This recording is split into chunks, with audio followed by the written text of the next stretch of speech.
door, lock it. Okay. All right. So, welcome. Thank you for joining us. And as you guys know, today is Shabbat, and just before that, I just want to make an emphasis that why it is Shabbat. Why it is Shabbat, it should be respected as it is, as a kadosh day, a set apart day, and everything that will be discussed will be discussed according to what the Torah says and the prophets. I just want to, right off the bat, I just want to make sure that we all understand this, that this is a set apart day, and we should honor this day as it is, as a kadosh, a set apart day. And therefore, I just want to make sure that you guys are aware of that. As far as like fighting and discussion and all those kind of things, I mean, it could be any question or anything like that. But as far as like making accusations and so forth, I don't think for this, especially this Shabbat is for this day. So please understand this, okay? Are we all good with that? Okay, great. So Shabbat Shalom to all of you. Thank you for joining us. Thank you for this great day is Shabbat. As you guys know, those who follow the Torah calendar, yesterday, according to the Torah calendar, was the 7th month, the 10th day, which happens to be Yom HaKippurim, Yom Kippur. Yesterday, we were actually thinking while we were finishing the Yom Kippur, yesterday, almost at the end, and we totally understood, in a way, not totally. Yes.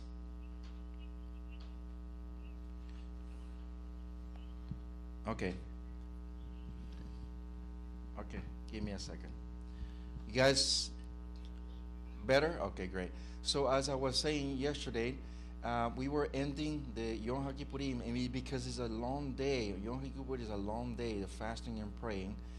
And then it dawned to us that our brothers the Jews don't pick Yom HaKippurim on Friday because it's too long for them. So it is okay for them to change it to a different day other than Friday. Do you believe that?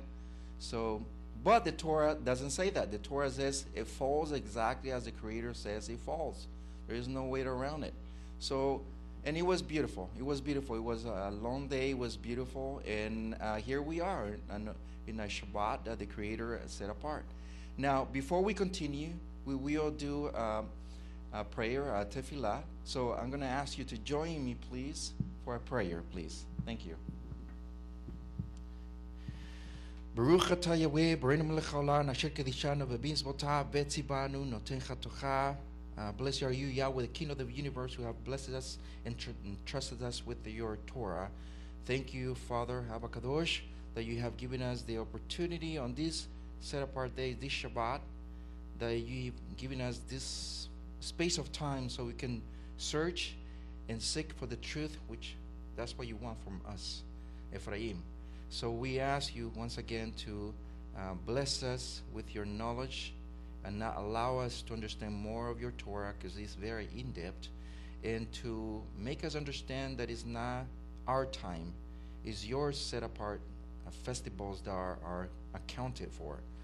And we ask you to enlighten us more and more in search for the truth. We ask all these things inside the kingdom of Yisra'il, and especially for Mashiach Yahushua. Amen. Thank you, guys. Can you guys listen to me very clear? Am I good with the sound? Okay, great. Now, I'm just going to give a little overall on the things that we are about to enclose as far as the Torah calendar. The Torah calendar is not something new that we just made it up 10 years ago. It's something that it's been done through our forefathers for a long time. But the situation is that in the latter years, myself and the brother Yochanan, he's one of the elders, Moreh here, he's been keeping it for a long time. I know Sakaya knows about it, but those who are joining us, I just want you to know that this is not something new that we made up out of the thin air. This is actually in the Torah. And that's one of the reasons why I went the extra mile to make the second video on the Torah calendar, because even though as we progress as far as keeping Torah, the Creator is literally, revealing more stuff through archaeology, through history, through a lot of things. And I put a little bit on that video, and I'm actually working on the third video, which is going to be also good as well. So, but what's encoded in that video is basically a lot of things that the Creator is actually, telling us through the Torah and the prophets. There is no way around it. I mean, remember this, that Yahweh says that 2 or 3 things have to be truth. It has to be true, 2 or 3 witnesses. And we have 2 witnesses, which is the Tekufo of Abib and fall. So there is no way around it. There is nothing that we can say about that, because it's there on the Torah and the prophets. Now, I'm going to ask the brother to pinpoint at the PowerPoint. And Sakaya, please let me know if you guys can hear anything, or the audio is going off or something, so I can adjust here, okay? So in the Torah calendar, we're gonna cover a few things. The first one is the origin. The origin of when the Creator set apart this Torah calendar, the calendar that the Hebrews embedded through since the creation of time, and how we can know that these things are true. The second is the purpose. What is the purpose of the Torah calendar for us, for Yisra'il, for the entire time that is being kept? What is the purpose of it? Third is the corruption. It's corruption. Can we see anything, any trace on history or any literature that is telling us that the calendar Yahweh is being corrupted? Yes, we see it all over, not just on the Torah or the prophets, but extra books that we can see that the corruption is being there. It's done. It was actually prophesied by Moshe. The fourth one is the archaeological evidence. What can we say today? How can we prove through many of the things on the Torah and also on the prophets, where it talks about the how the corruption was, embedded there, and what can we do about it? So that's one of the things that we're going to cover. And finally, the restoration. The restoration, these latter days, what did the Torah says that we have to restore? As I always said, it's not just the name of the Creator, Yahweh Sabaoth, or the Mashiach, Yahushua, because it's being, changed for centuries, and they've been telling us so many lies. Now in the latter days, we came to know that, especially the Hebrew names, is never changed. It's always been the same name.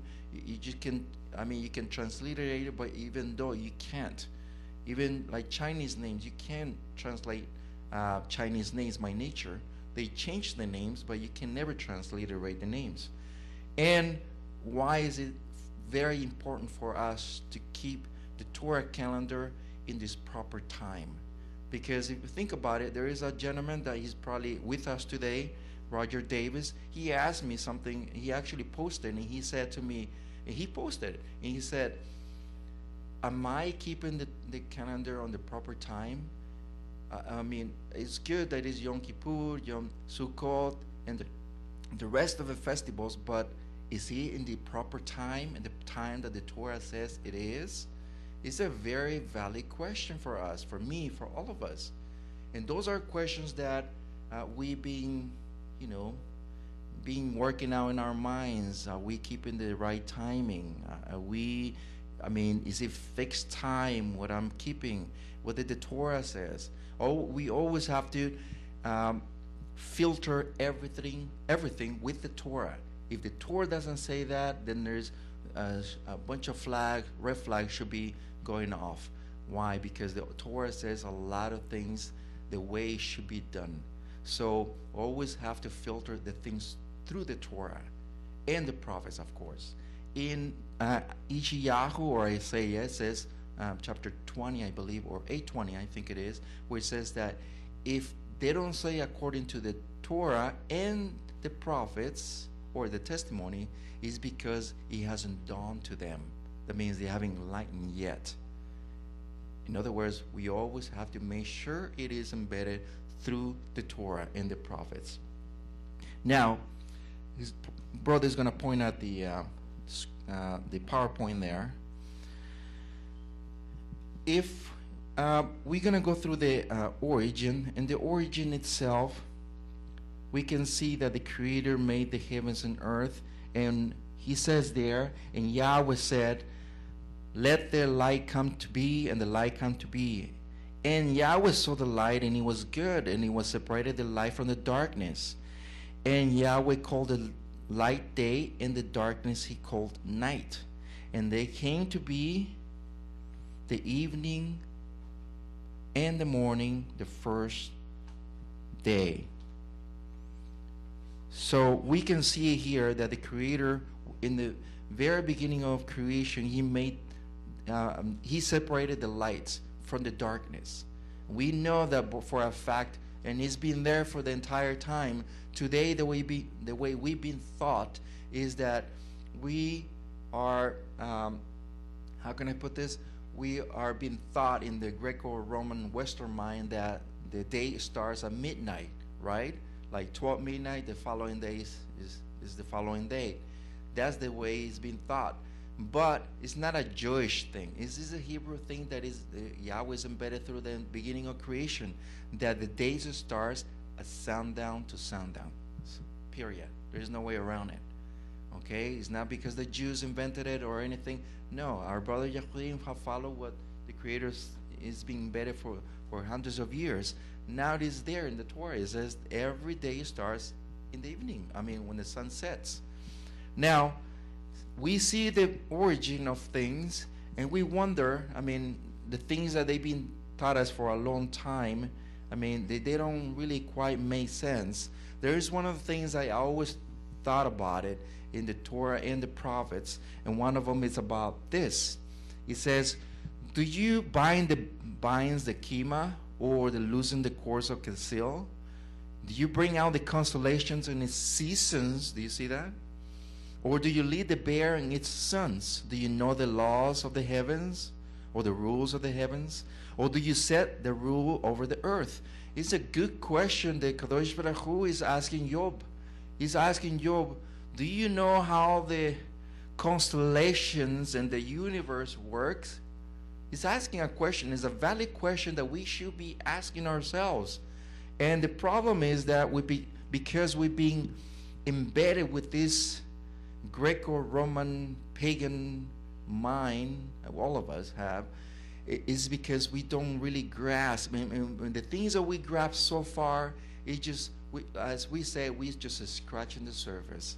We're just barely scratching the surface. And we get into the Torah, we see a lot of secrets embedded into it. And that's what the Creator, Yahweh Sabaoth, says to Job. Can you bind the sweet influences of the constellations? Can you do that? I mean, here we notice, that's what I put in red, constellation and its seasons. Do you see that?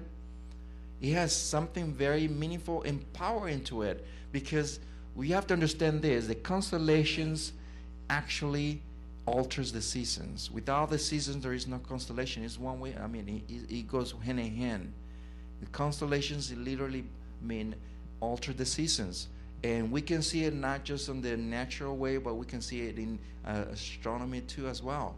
So we can see how the solar system works, not in these latter days. But let's think of for a moment. Back in the times of our forefathers, there was no such a thing. There was no technology. How did the Creator talk about Job? How did our ancestors know about this? It's because they were thought about this since the very beginning of time. They knew about these things.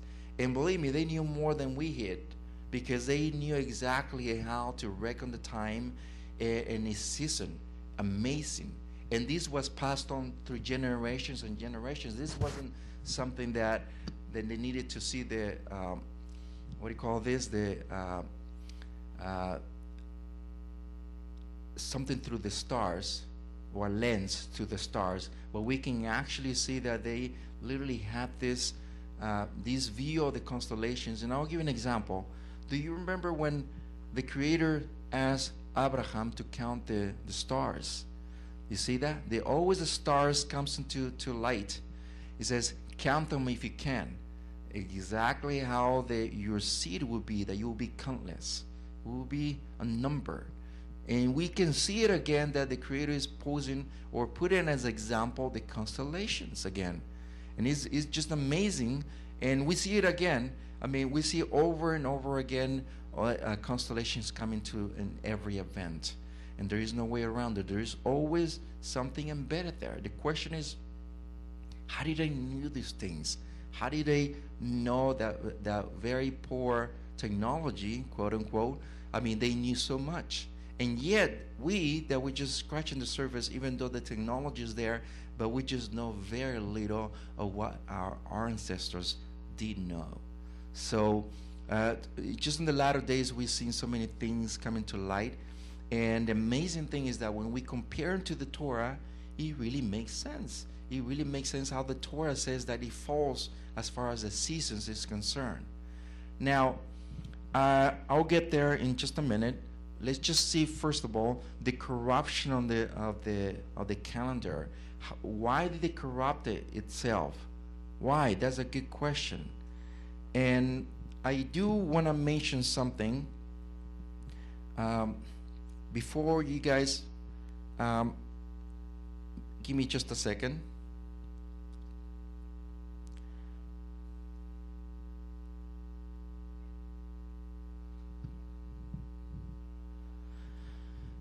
Job 31:26.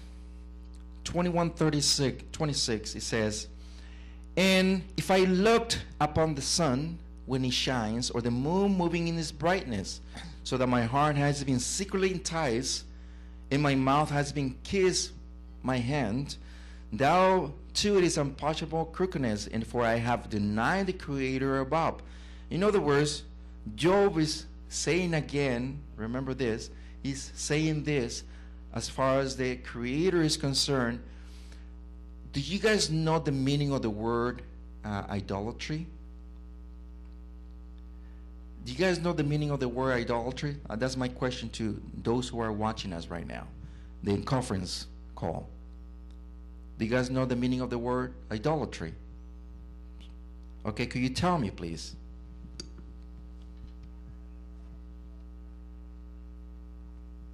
So can you say it one more time? That to what I give worship. Okay. Anybody else?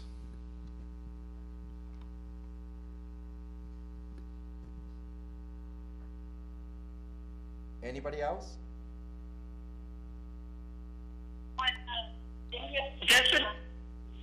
Different are not the same, so we might be a little bit delayed in answering the questions after that.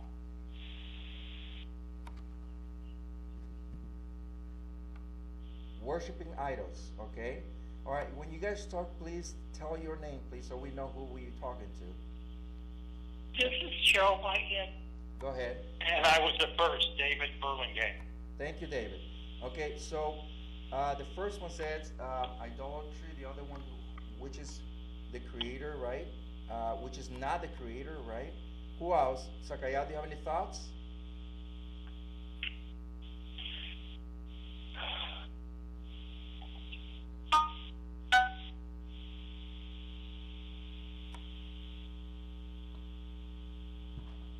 Okay, so idolatry is defined as this. In the Torah, remember that the idolatry was number one sin on Yisra'il. Once again, idolatry was the number one sin of Yisra'il. And we can see all over the scriptures. We see the idolatry all over the scriptures. That was one of the reasons why our forefathers went into exile, because of idolatry. Now, idolatry is defined as this, as putting something else first other than the Creator. That's simple as that. Idolatry is defined as putting something else, could be a man, woman, thing, or something, or a thought, first rather than the Creator himself. That's idolatry. And I can bring you so many verses when he talks about idolatry. I'll give you one. Remember when Shaul, the king of Yisra'il, made one stumbling after another one, and the final, when he brought the last drop on the cup, remember what he did? That instead of slaying all the Amalekites, he spared the king, right? The king and the wife. Remember afterwards, before that, the Creator said, slaying everything, don't save everything. Don't spare everything. Do it exactly as I've told you. In his mind thought, the Creator said this, Yahweh said this, but I think I know better than him. That's exactly what he did. Later, the prophet Samuel came to him and says, your sin is compared as a witchcraft and idolatry. You see that? Your stubbornness is the same equal as idolatry and witchcraft. Now, brother is going to pinpoint out the PowerPoint. And the reason why I bring this is because in our forefathers, exactly what happened here. The Creator made the heavens and earth, made the constellations, and made not just the constellations, it made also the moon, because we all talk about the moon. We're not going to ignore the moon, and he has his rules.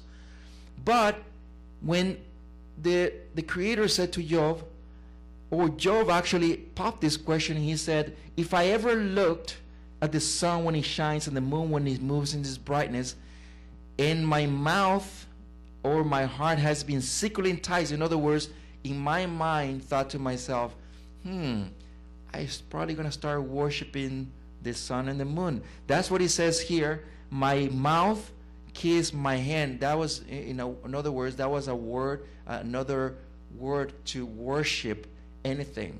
Either it was the sun or the moon or any idol, any demon. And that was a reason why he popped the question.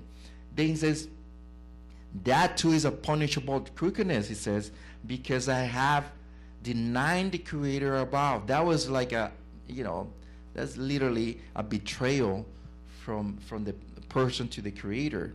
And that's one of the reasons why the Creator said, don't do that, because this is going to yield to going astray into what I taught you from the very beginning. One of the reasons why the Creator made the heavens and earth and everything that you see around, don't have to be the moon or the sun, it's just everything around, because he made it for us, men. That's why when you go back into the very beginning of the creation, the Creator said to Adam and Eve, see, I made everything for you. Now you go ahead and enjoy it.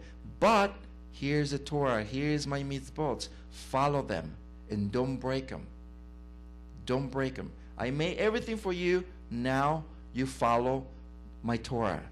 But we saw the end of it. We saw, the end of the fall of Adam and Eve. Point is that the creation itself was made for a purpose. But it was not the creation that we are to worship, but the Creator himself, Yahweh Sevaot. Now, and that's one of the problems that we see here, that we see it over and over again, that our forefathers fall into the idolatry. Let's look at what it says in the book of Devarim, or Deuteronomy, chapter 17, verse 2. When there is a found in your midst, in any of your cities, which Yahweh your Creator is giving you, a man or a woman who does the evil in the eyes of Yahweh your Creator, in transgressing his covenant, and has gone to serve other mighty ones, but this is translated other demons, and bow down to them, and unto the sun, and to the moon, and to any of the other hosts of heavens, which I have not commanded. And it has been made known to you, and you have heard, and have searched diligently, then see if it's true, the matter is confirmed, so that such abomination has been done in Yisra'il. Now, here, Moshe, when he's talking to the Yisraelites, to our forefathers, he's telling them, this is what is the prophecy that is will come to you. And exactly what happened later on to the kingdoms. They fell into idolatry. They fell into idolatry Asherah. They fell into idolatry Elohim. They fell into idolatry Baal. I mean, I can bring so many idols. Actually, one of the brothers, I think he's on the conference call, he asked me about the moon god or the moon demon. And believe me, it has so many names that I search, so many names and so many cultures. One of them is Serena. The other one was so many names. It is just Asherah. So many names that they had that moon demon, moon god, that it was just beyond unbelief, because it went through many cultures, many countries around. But we can see here that Moshe is already prophesying what's going to happen. I also have the proof on the book of Jubilee, and I will owe you that verse, because this is a PowerPoint that I literally had to update. But we will see another one here. Give me a second.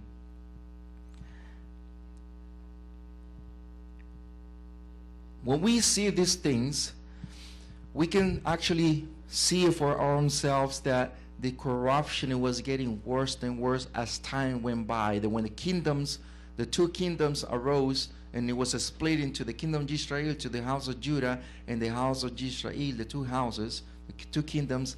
This is what happened. Give me a second.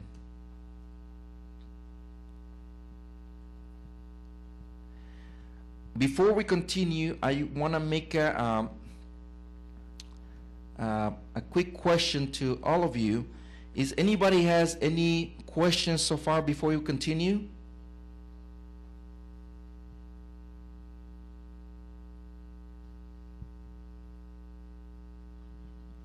Anybody?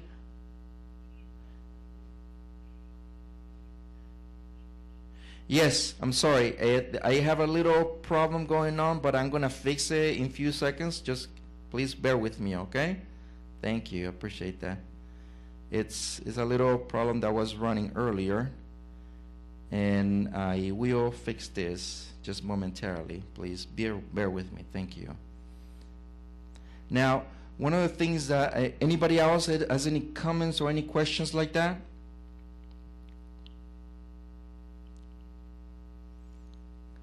Anybody?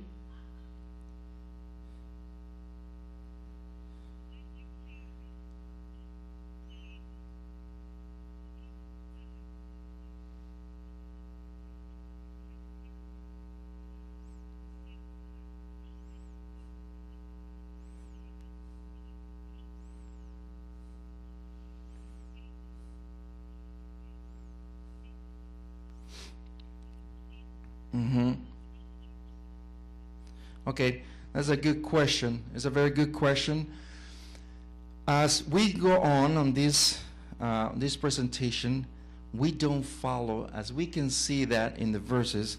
Job, he popped the question within his own being. He knew the Creator, that he was the king of the universe. He is the king of the universe. He worshiped him. He bowed down to him. We can see all his life. And one of the things that really shocked me is that when he popped the question, because, let me give you an example. When I was a little kid, any of us were thought that the moon was alive? There was influence. If you did this is going to happen to you. I had this in my mind when I was a little kid. And we thought that, the moon was going to, or the sun is going to do something to us when we were little kids. I was afraid of the moon when I was a little kid. I was about 15, 12, somewhere around there, when I had this thing on my mind, thinking that if I did this is going to happen to me. And this is the way we've been taught since we were kids. But the reality of the situation is that we that we come to know the things of the Creator, now we're starting to realize a lot of things that are in the Torah, but in reality, the Creator himself is the one who deserves the honor and the worship, and that's it. The rest of it, this moon and the sun, it's just a creation that the Creator left for us for a purpose, not the means for us to worship. And we will see as we go on how the Creator said that we should not worship these things, because these are the things that the Creator said, don't do that. This is something that you ought to just to use as a tool, but not as a thing for means of to worship, in other words. And it's something that we've been seeing over and over and again through the scriptures. One of the things that it really strikes me is that when we see these things on the scriptures, we pop the question, are we doing the right thing? That's a question that we should have. Are we doing the right thing? Now, give me just a second. Let me just switch it here. Anybody has any other question on the group?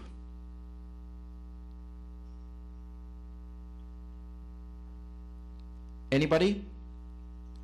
We're going to continue right now. Just bear with me. I just have this that I need to fix so you guys can see it better.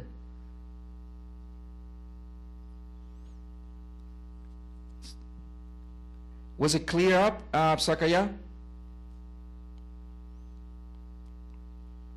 Hello?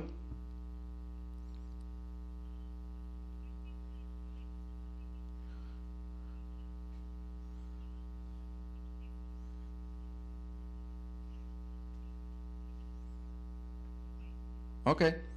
All right. So again, we can see it through the Torah calendar that our forefathers did. Something that is kind of being there the entire time. Now the question is this: are we allowed to? What is the purpose of the heavenly bodies? That's the purpose. What is the purpose of the heavenly bodies? Why did the Creator said that we ought to follow this? Why? There is a certain purpose for it. But why is it that the Creator put it out there? I want you to read this for me, please. The brother is going to pinpoint at the PowerPoint.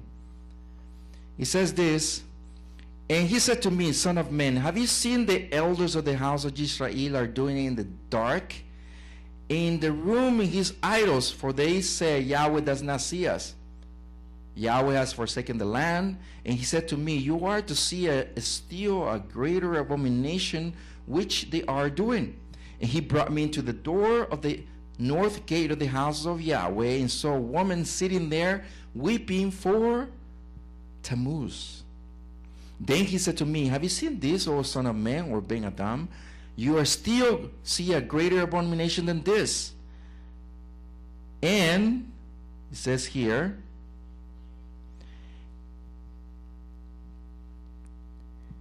and he brought me into the inner court of the house of Yahweh, and there at the door of the temple or the house of Yahweh, between the porch and the Mizbeach or the altar, were 25 men with their backs towards the temple of Yahweh, or the house of Yahweh, with their faces where? Towards where? Towards the east. And they were bowing themselves eastwards to the sun. Now, there is something embedded there. Let me go a little bit forward. If you remember that everybody knew that they needed to face the Beit HaMikdash when they prayed. Shalomo said this, that when we face to this house of prayer, you will answer our prayers. Anywhere in the world, he said, anywhere we are, as long as we face here towards this temple, to this house of prayer, you will answer our prayers. Now, that was something that it was embedded in every Yisra'il. Every Hebrew knew that. But the problem is exactly what Job popped the question. that they secretly entice in their hearts to worship the creation, not the Creator himself. That's what the Creator said to Ezekiel, where he says, do you see the abomination they're doing? Instead of facing the Beit HaMikdash, which is usually happens in Aviv 1, when the steam of the Creator entered towards the mountain olives and went through, and the beam of light entered into Aviv 1, and the Kohanim, the 25 of them or more, the Kohanim were facing towards where they saw the steam of the Creator enter, right in where the Aron or the ark was, and it was a beautiful day because there was enthronement on Yahweh Sevaot. That was a day in Aviv 1. Now, but what happened to them is that they turned their faces towards the east. And the amazing thing is that they did that. And yet they totally disregard the Creator as the king of the universe. They said that they meant that the moon or the sun, or in this case, the sun has more influence than the Creator himself. And that was the wrong thing to do, because they totally disregard everything that the Creator said that he made for them. So the point is that we ask ourselves a question: who they were worshiping later? They were worshiping the creation itself, not the Creator. That's what we see here, that there was a huge problem here that they have going there, because there were corruption, another corruption, and idolatry went over more and more. And that's something that how the house of Yisra'il, went to idolatry. Now the brother is going to pinpoint at this. If you notice here, where are they facing this crowd? That's my question to you. Where are they facing right now?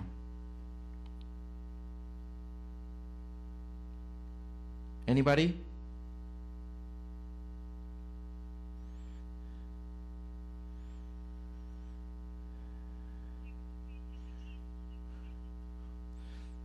Okay.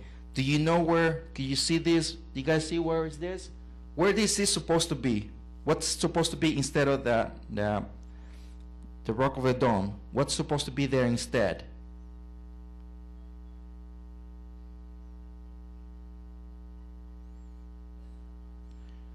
If the rock of the dome is there,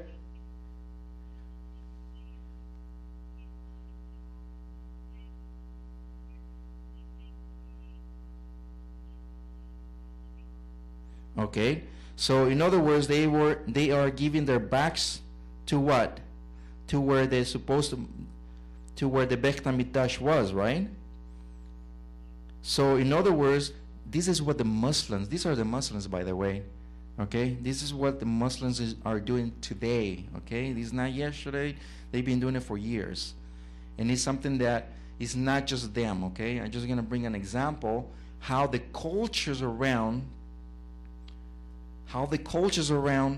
have literally, corrupt themselves into idolatry to the creation. Okay, if you notice here, again, they facing towards the sun, the east. This is another shot of the Muslims, what they do and how they have corrupted. Now let's look at another view, another culture, the Egyptians. They used to worship the sun. Do you see where the Sphinx is? Today, the Sphinx is literally facing the sun.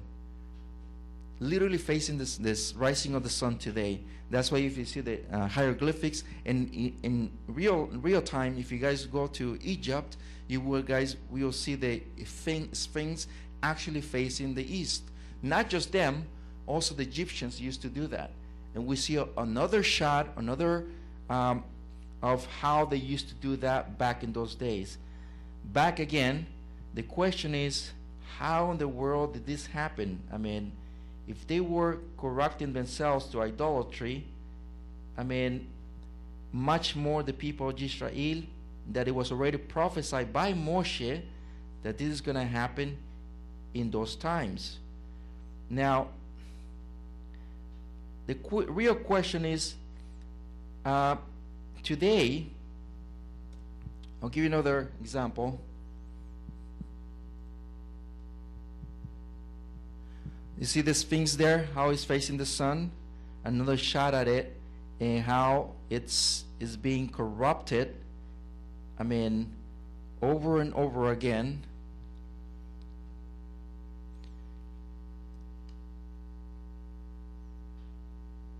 You see today, even here in New York, I think this is in New York, right? This is another shot of the Statue of Liberty, and how it's facing the sun as well, the rising of the sun.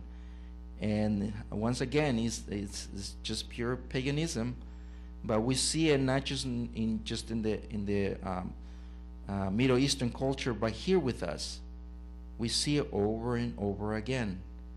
And it's something that, whether we like it or not, the nations have corrupted themselves into idolatry of the creation itself. But Yisra'il did the same thing. They corrupted themselves too. And the saddest thing is that we see it all over the scriptures. We see it over and over again. Now, another question that I always ask myself is that, why is it that the people of Yisra'il, having this among them, I mean, with them, I mean, why is it that they corrupted themselves with this, with the TORAH calendar? The TORAH calendar was perfect, marking its seasons in its proper time, and it wasn't, I mean, faulty whatsoever. It was always, I mean, falling into the right time, the fixed time. What happened after that? I want you to look at this. If you guys notice how the Western world, not just the Western world, but the world around, have corrupted themselves again into idolatry, and they've been doing it over and over again. So the question remains, how did this happen? I mean, knowing the cultures around that there was only one creator, the heavens and earth, how did they corrupt themselves into idolatry? Into worshiping the creator, they start worshiping the creation itself.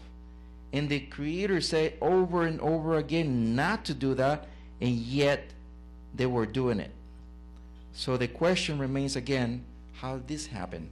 How did they messed up the whole, I mean, calendar itself was corrupted. Even today, I will give you an example. I was telling Rapha'Yah that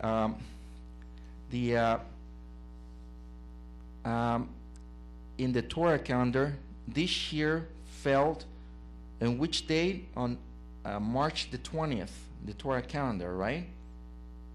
So it fell on this day, but if you guys notice,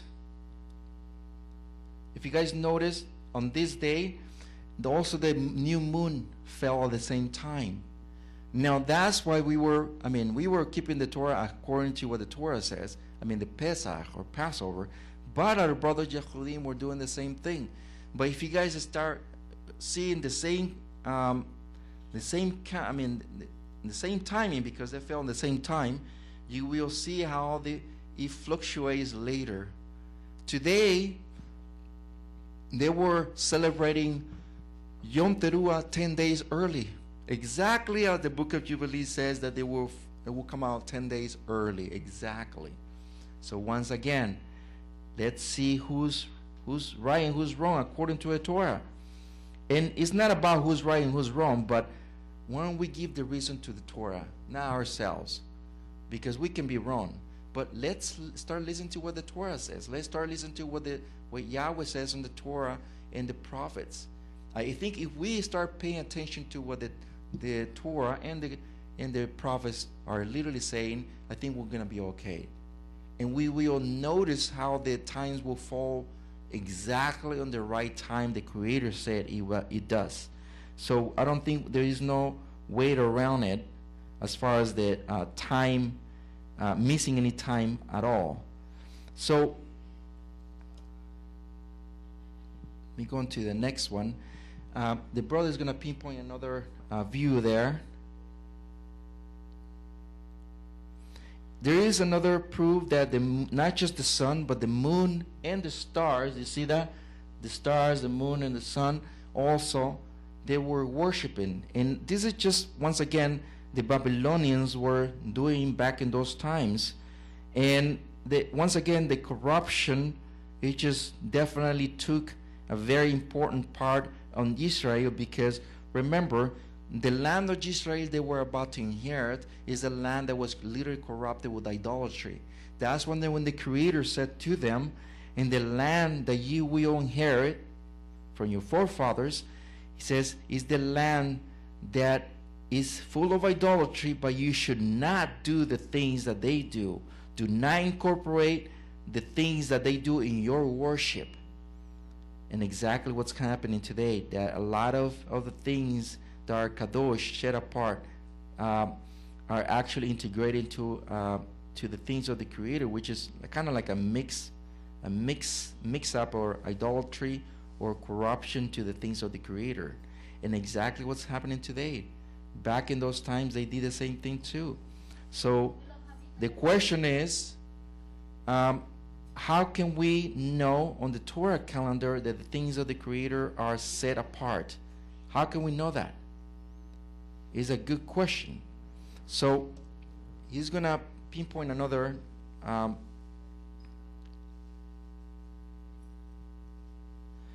if you guys notice this view of the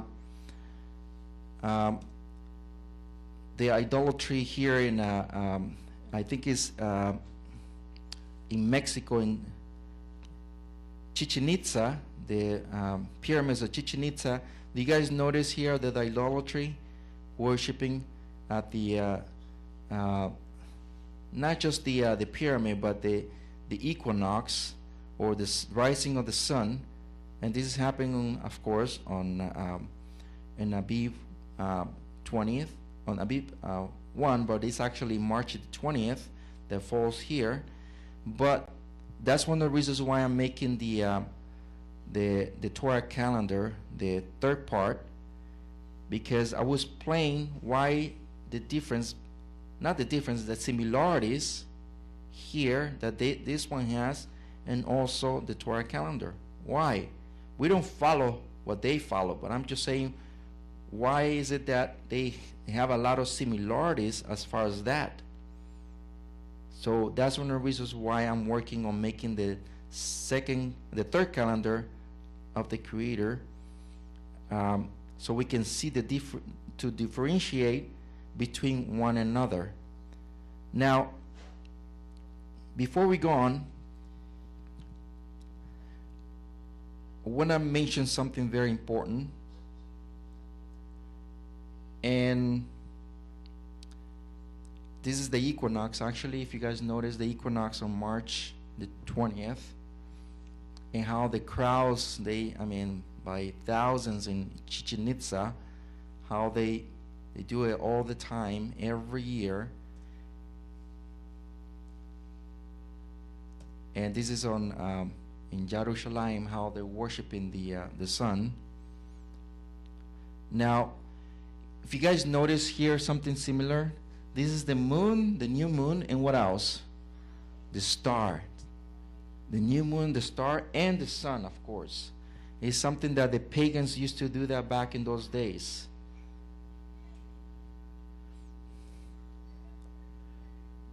Now,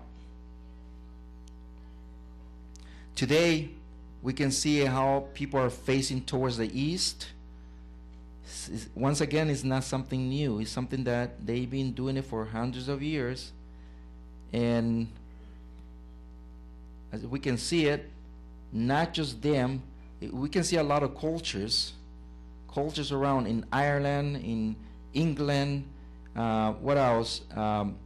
In the Middle East, in a lot of places around. It's a continuous worship of the sun. And Sakaya popped a good question, a very good question.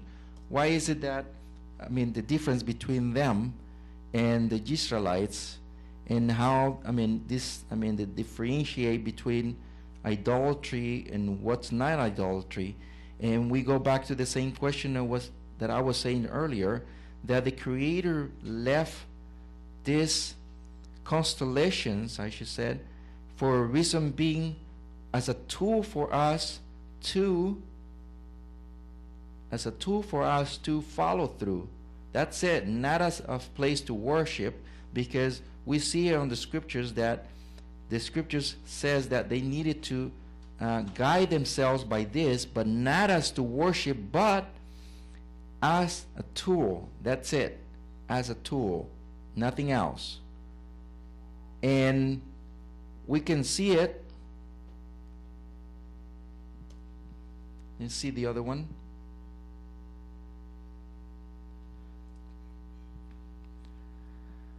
Now we're gonna see the purpose of it right now, and one of the purpose of the Creator making this happening right now as we speak is that before I go on, let me ask a question to the live conference. What is the purpose of the calendar for you guys? I want to hear your thoughts, please. If you can share your thoughts. What is the purpose of the calendar for you?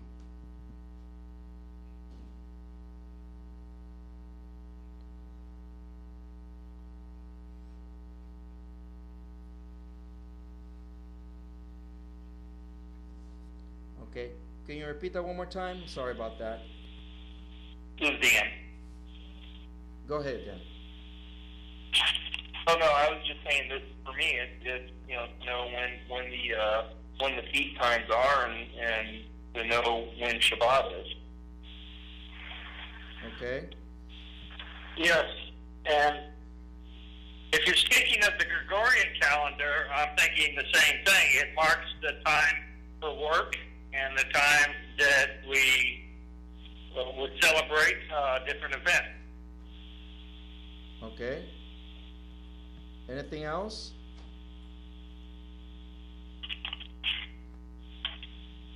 Anything else, Dan?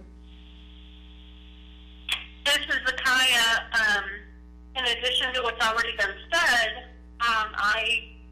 Yahuwah calls his festivals appointed times, and I don't like to miss appointments. And so, if his appointed times are set on specific days, I want to make sure that I'm going to be making that appointment on the right day, not on the wrong day. So that's why, for me, following a calendar is so important. Okay, great. Any other thoughts?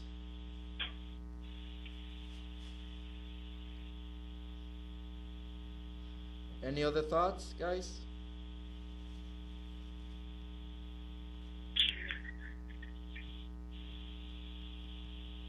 Okay, so those are good thoughts, and what I can tell you is the purpose of the Creator for making this calendar is exactly what you guys said. It's just to know when is the right time. It's like Sakaya says, it's keeping an appointment. And the word for Moedim is basically a fixed time, but also the Chagim in Hebrew, which means an appointed time. In other words, the Creator said, I am going to meet you on this particular time. You need to be there. It's like, for example, in our jobs, they said that when we're going to have an interview, and they said that we need to be in a certain time, in a certain date. The Creator said you need to be in a certain time and in a certain day. If you miss that date, oh well, you missed it. I'll give you an example. Today, when we those who surf on the waters, I don't surf, but those who they are surfing on the waters, they need to wait for a specific wave so they can catch it. They know that they can just go anytime that they want to. They know they need to kind of know when the specific wave is going to come so they can catch it. Same thing. One of the brothers was posting this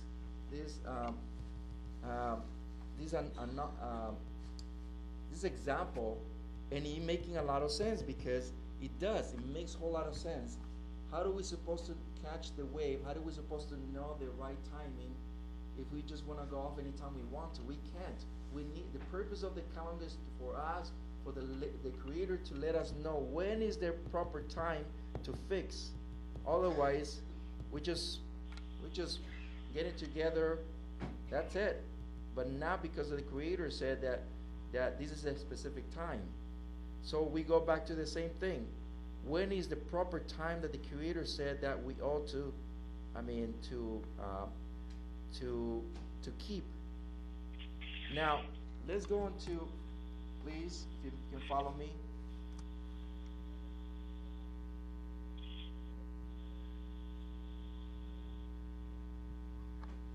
Brother is going to point out it says, and Yahweh said, let the lights be into the expanse of the heavens to separate the day from the night. And sorry about that. Okay, there you go. So it says like this, and Yahweh said, let the lights come to be an expanse of the heavens to separate the day from the night, and let them be for signs in appointed times and for days and years. And let them be for lights in the spans of the heavens to give the light on the earth. And it came to be. And Yahweh made two great lights, the greater light to rule the day, and the lesser light to rule the day, and the lesser light to rule the night, the stars. Now, if you guys notice, in 99.9 of the scriptures today, all the so-called scriptures today, we can see that this verse is being misunderstood for the lack of knowledge on the Torah and also on the Hebrew. If we go, those who know Torah and those who know Hebrew, and at least how the grammar works, you guys will see that the word and or also and, those two words, also and, are being added by the translator. Here is not "and the stars." And the Torah doesn't appear that. The Torah doesn't say that at all. It just basically says that Yahweh made these two luminaries to rule the day, and there is a purpose why He made it. So the problem is that today people don't actually understand this verse because they don't search for themselves. Why did the Torah says that? Why did the Torah says the other one? So the problem that we have right now is that we don't want to do our own research. The research that we must do is the research that our forefathers are encouraging us for hundreds of years to do research, and the research is, does the Torah actually says that? Or we just following whatever? That's a good question. The question is, are we going to follow what the Torah says, or what they telling us for hundreds of years? That's a question that we should ask ourselves. So, going back again, let me pop the question again for all of you who are joining us right now. And I do want to mention something very important about the calendar of the Creator. Is a calendar that it has to make sense to us so we know when the right timing is. When is the right timing? That's my question. When is the right timing? When did the Creator said that we ought to do? The brother is going to pinpoint at the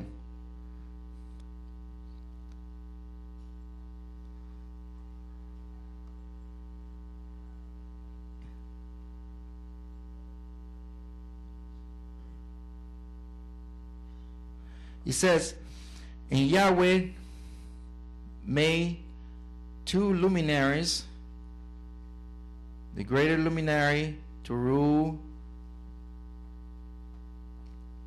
the day, and the lesser luminary to rule the night, the Lila. But if you guys notice here where it says, do you guys see anywhere where it says also? Anybody?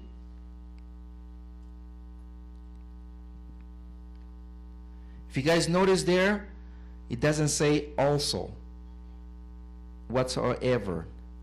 It only says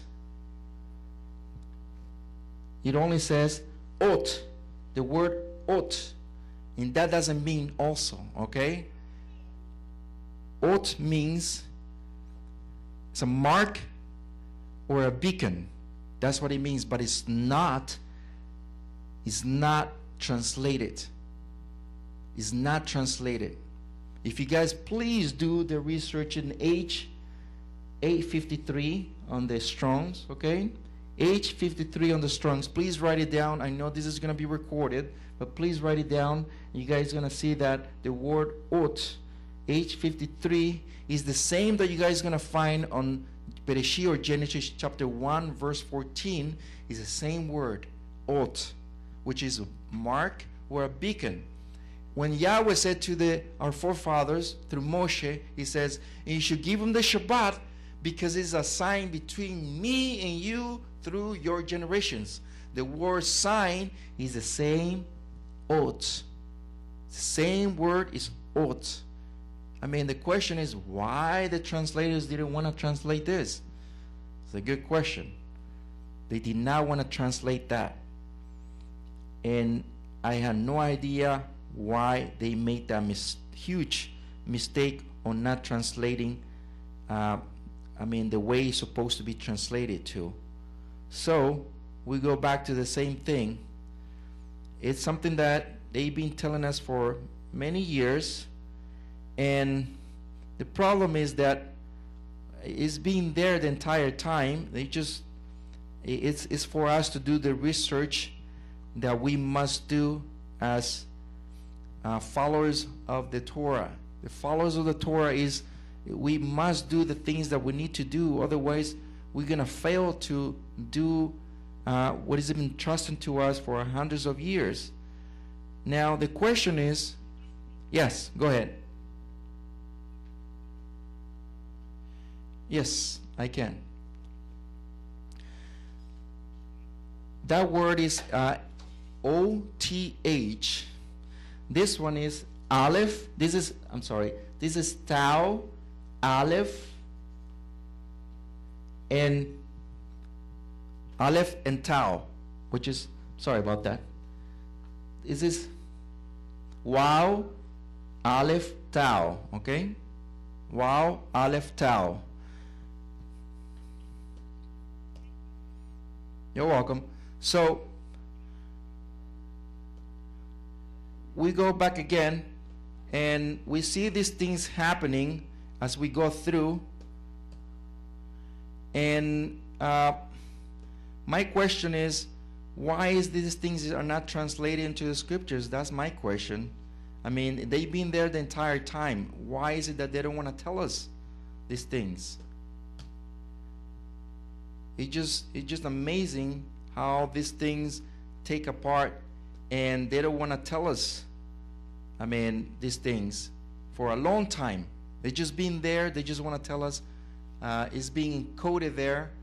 And the amazing thing is that it is our responsibility to do research, to look for this, because the Creator said that it is our responsibility to search for it.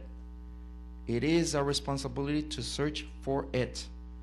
Not my responsibility. My responsibility is to give you the information, but it's not just my responsibility entirely. It's your responsibility to search more and more, because that's how we get to the truth. I mean, I can be telling you lies, and we always tell people here that we give you this information, please take it home and do research. Don't believe in men. Jeremiah 17:5 says, cursed to be a man to put his trust on men. It is your responsibility to continually do research, as the Creator said that we should do the research. If we don't do that, then how are we supposed to know, if what's true and what's not true? Doesn't make any sense. So, again, go ahead.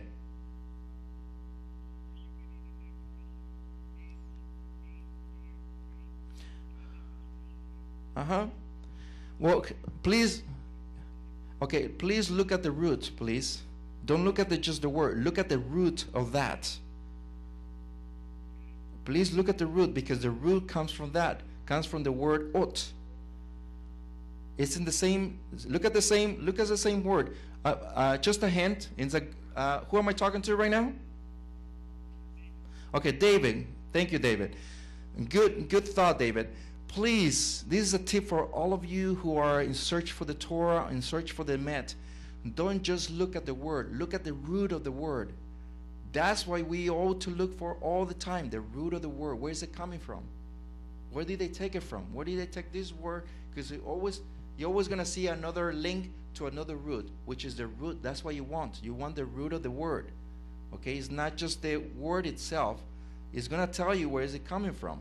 And it will tell you what it is. It's coming from that, what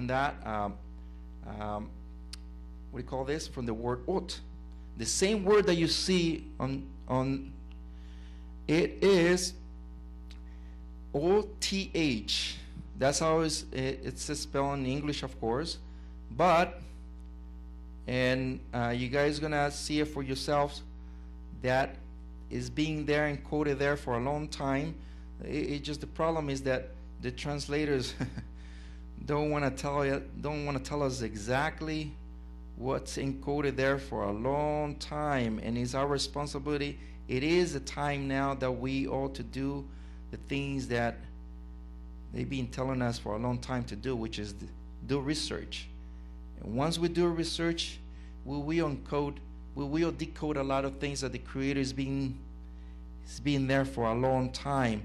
Now is the time for us to do the research, to do what the Creator has been telling us for a long time, to search for the matter.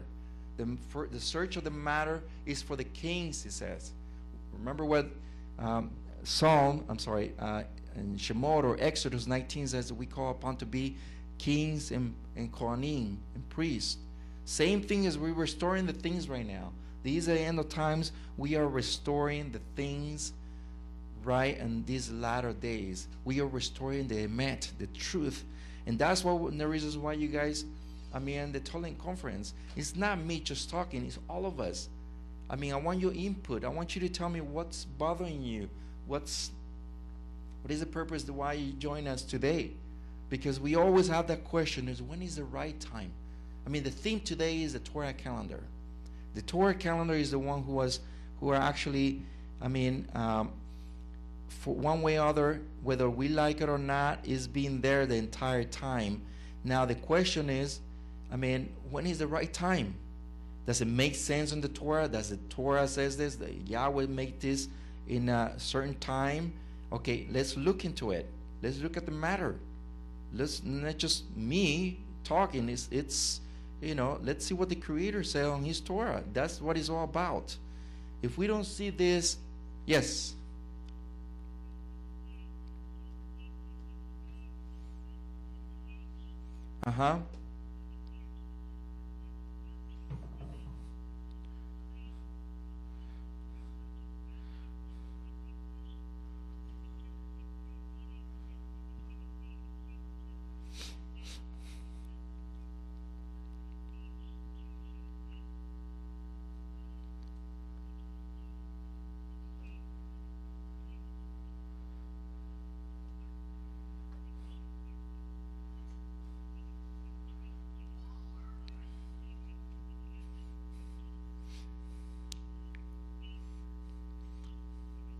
It should have been translated, and yet they didn't.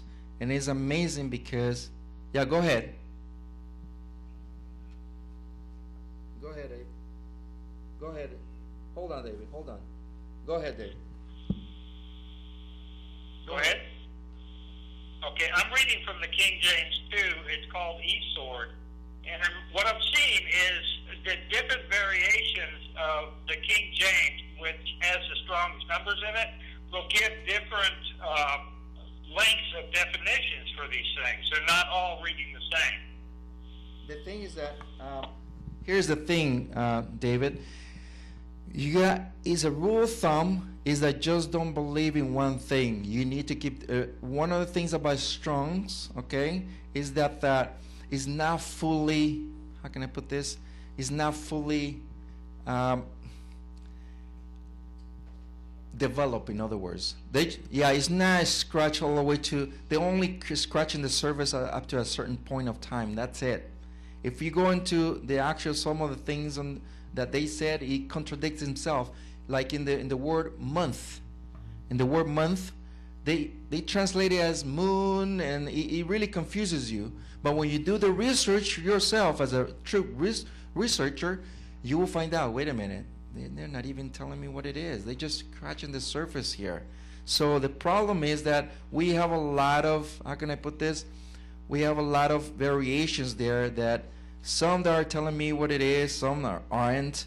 So the problem is that we have a little problem here with the translators are telling us what they think about certain things, you know, that we can clearly see that is not true. But they telling us, this is what we think. Now, as a parenthesis, do you guys know that in all the versions on the scriptures and so-called TORAH Bibles, do you know that what's the number one model, I should say? Like all the restorations, so-called restorations, today, number one model, or what they see, in other words, is the King James. All of them. How can I prove it? Because if you picked up one, you will see all of them the same thing. Nobody wants to restore the scriptures. Even the Hallelujah scriptures. I'm not saying rap about them. I'm just giving you an idea. They don't want to do their own research and want to just tell what it is, what the scripture says. Yes.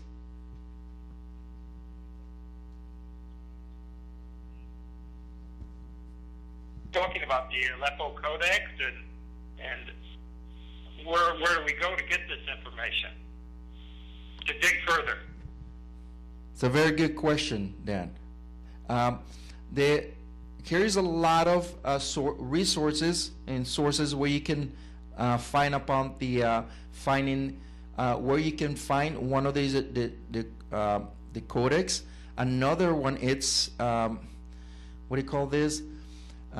It's the Septuagint. That's one of them. You can actually see how it was written, but then again, because there were, it was written at a certain point that you need to make sense of things. Okay, and some of the things that says there, you need to put them into context and say, okay, wait a minute. If he's saying this like this, then he has to be certain like this. And I'll give you an example. In the book of Jubilees, says about the corruption of the calendar. When Moshe, because apparently Moshe was the writer of the book of Jubilees. In the book of Jubilees, talks about how the people of Yisra'il was going to corrupt the times and the seasons, okay? And how it was going to be corrupt to a certain point where, I mean, they were going to come out 10 days short. But there it says moon. And then it says, I mean, because that's how the translator, did the translation. But when you go into the scriptures, it says, wait a minute. I mean, here the translators is telling me in a certain way, but here, I mean, it doesn't make any sense whatsoever. So we go back again then. I mean, we have to make sense of things about certain stuff in the Torah, if it's making any sense as far as the translation is concerned or not. So we have to be really careful about those things and test things if it makes sense anything or not. That's what we do in the translations ourselves. Like we already restore the Torah. I mean the Torah calendar, of course, but the Torah, we have the Chumash, which is the 5 books of Moses, and we already we are working on doing the English version of that, which is the 5 books on English, which is coming very soon. I'm myself working on that as we speak, and hopefully we can have it ready in the future. But like I said before, it's ongoing process of restoring all things. And believe me, if we have more hands on these things, will be greatly appreciated. But we're only a handful of people who are working on these things, trying to restore it the way it's supposed to be as far as the translations are concerned. And it's an ongoing process. It's something that ourselves are in the process always all the time. So as I mentioned earlier, yes, we must do the research. We do the researcher work on finding exactly if the Torah says this, then let's search for it. If it makes any sense as far as the Torah. Yes, go ahead. Hold on. Go ahead. This is Rapha'Yah. One of the ways that I've been doing research, and it's not the way, but just to share a specific example, I do use Strong's, and we're using Strong's right here to do our research by looking up the individual word, and we see that H853 is an untranslatable mark of the accusative. So that is using Strong's to, prove their translation of the King James is inaccurate.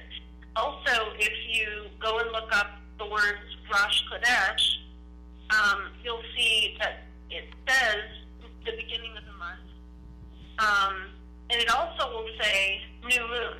And so you're like, well, how do I know that that's not right then? Well, and so that caused me some problem. And what I did is I looked to, what is the Hebrew word for moon? And I discovered it's not Rosh and it's not Kodesh. And so, we have to just dig and dig and dig.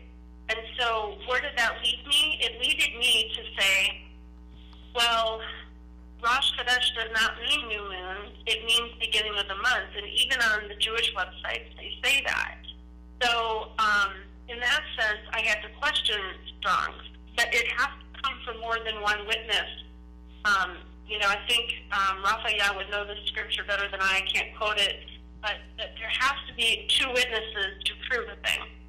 And so with that digging and digging, and the more we read, the more Yahuwah writes the truth on our heart, we'll remember things. And it'll come to our memory when we go, wait a minute, that's not what that means. But anyway, that's one example how it works for me. Very great, very great. And that's, like I said before, and I will mention it again, Strong is a good source, don't get me wrong. I never said it wasn't. It's a good source, but let's not just stop there. Let's continue doing research. That's not the only way we can do research. There are other ways, like Asakaya says, if it sends a red flag, let's do research. What does it say that? It is a good resource, don't get me wrong, but let's not just stop there. Let's dig in more, because there's a whole lot of things that we remember that most of the stuff that's being translated today is basically from the regular traditional Hebrew, not from the Paleo-Hebrew. Do you imagine if it was translated from the Paleo-Hebrew? That would be even better. We understand the scriptures even way better than what we understand it now. Let's look at what it says here. Can you guys see the PowerPoint? Guys? Yeah? Okay. So now we have the actual PowerPoint, because earlier I was improvising, but one way or other I fixed it. So now it says, and they will go wrong as the order of the years. For I know, and from henceforth will declare unto thee that it is not for my own devising. For the book is written before me, and the heavenly tablets, the divisions of the days are ordained, unless they forget the feast of the covenant, and walk according to the feast of the Goyim, the nations. You see that? That's in the book of Jubilees, chapter 6, 35 and 36. And Moshe is writing these things, telling us that these things were going to come upon, the people of Yisra'il, forefathers. Now look what it says here. Let me just go back up. It says, and their testimony, and they will not leave out any day, nor disturb any feast. But if they do neglect and do not observe them according to his commandments, they will disturb all the seasons. Do you see that? All the seasons. How many seasons do we have? 4 seasons. Abib, which is spring, summer, fall, and winter. See that? And to disturb the seasons and the years will be dislodged. What is the meaning of the word dislodge? That means it's going in a proper order. But if somebody breaks something, it's like a chain. If somebody take that little link on that chain, it will dislodge the order and the way it was going to. You see that? As they will neglect their ordinances, and all the children, it doesn't talk of any other culture, it says, and all the children of Israel will forget and will not find their path of the year. This is in the book of Jubilees. And if forget my Rosh Chodesh. What is the Rosh Chodesh? It's the beginning of the month. And the seasons and Shabbats. You see that? Rosh Chodesh, seasons and Shabbats. Now, please go with me to the book of, and it's I will bring that a little later, that verse, but I just real quick. Chapter 1 of Genesis, or Bereshit, verse 14. If you guys have your scriptures, please go with me and let's read chapter 1, verse 14 of Bereshit, or Genesis. And Yahweh said, let the lights be in the spans of the heavens to separate the day from the night. Let them be for signs. Remember, we were talking about the word ot. That's what it means. Signs. And for what? For the appointed times. That's the first one. Or the set apart days, or moedim. For days and what else? Years. Now, my question, I told that to Yisra'il the other day. Do you guys notice that there is no indication of months here? He says for moedim, or festivals, for days, and what else? Years. It doesn't say months. That's kind of weird. Why? Why doesn't say month? In the very beginning, Kadosh Baruch Hu, Yahweh Sabaoth says, this sign, this ot, this mark, this mark or beacon should be pointing at you, or making you as a sign, or as a luminaries, or as a direction, or as a guide. But it will be for 3 things: moedim, which is festivals, the ones we are celebrating. Second is for what? For days. And the last one is for years. But it doesn't say months. In the Torah it says months, but here it says doesn't say months. The question is why? Why the Torah doesn't, why Yahweh says in the very beginning that these are signs for 3 things, but not months? And the simple answer is because on the seasons, the months already are embedded into it. I'll give you an example. How many seasons do we have? Okay, can you point it at the PowerPoint? It says in the book of Jubilee, it says it will dislodge what? The Rosh Chodesh, the beginning of the months, the seasons, and the Shabbats. But do you see that? It will disturb the seasons and the years. The seasons and the years. That means that in every season, how many seasons do we have? 4 seasons. In between those 4 seasons, how many months? I mean, logically speaking, it's 3 months. 3 months is divided 3 months each season, which is 3, 3, 3, and 3 is equal to 12. Do you see 12 all over the scriptures? Yes, all over, all the way to Revelation. It says, and there was a tree that bear fruits for how many months? 1 fruit for each month. 12 months. I mean, it's all over the scriptures. 12. Now, why the months don't appear there? Once again, it's because the months already embedded into the seasons. And how do we know we're on the right time? Because it falls exactly as the Torah says it falls, which is in the fixed time. In the fixed time.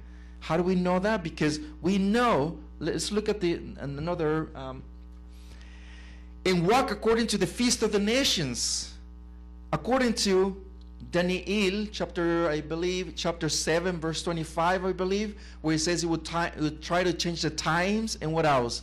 The seasons. Would try to change the time and the season. Didn't mean that he changed the time. Would try. Okay, not only our brothers and the people of Yisra'il changed the time and the seasons for the feast of the nations. That's what today, what do we celebrate? Not us, but them. New Year's. What else?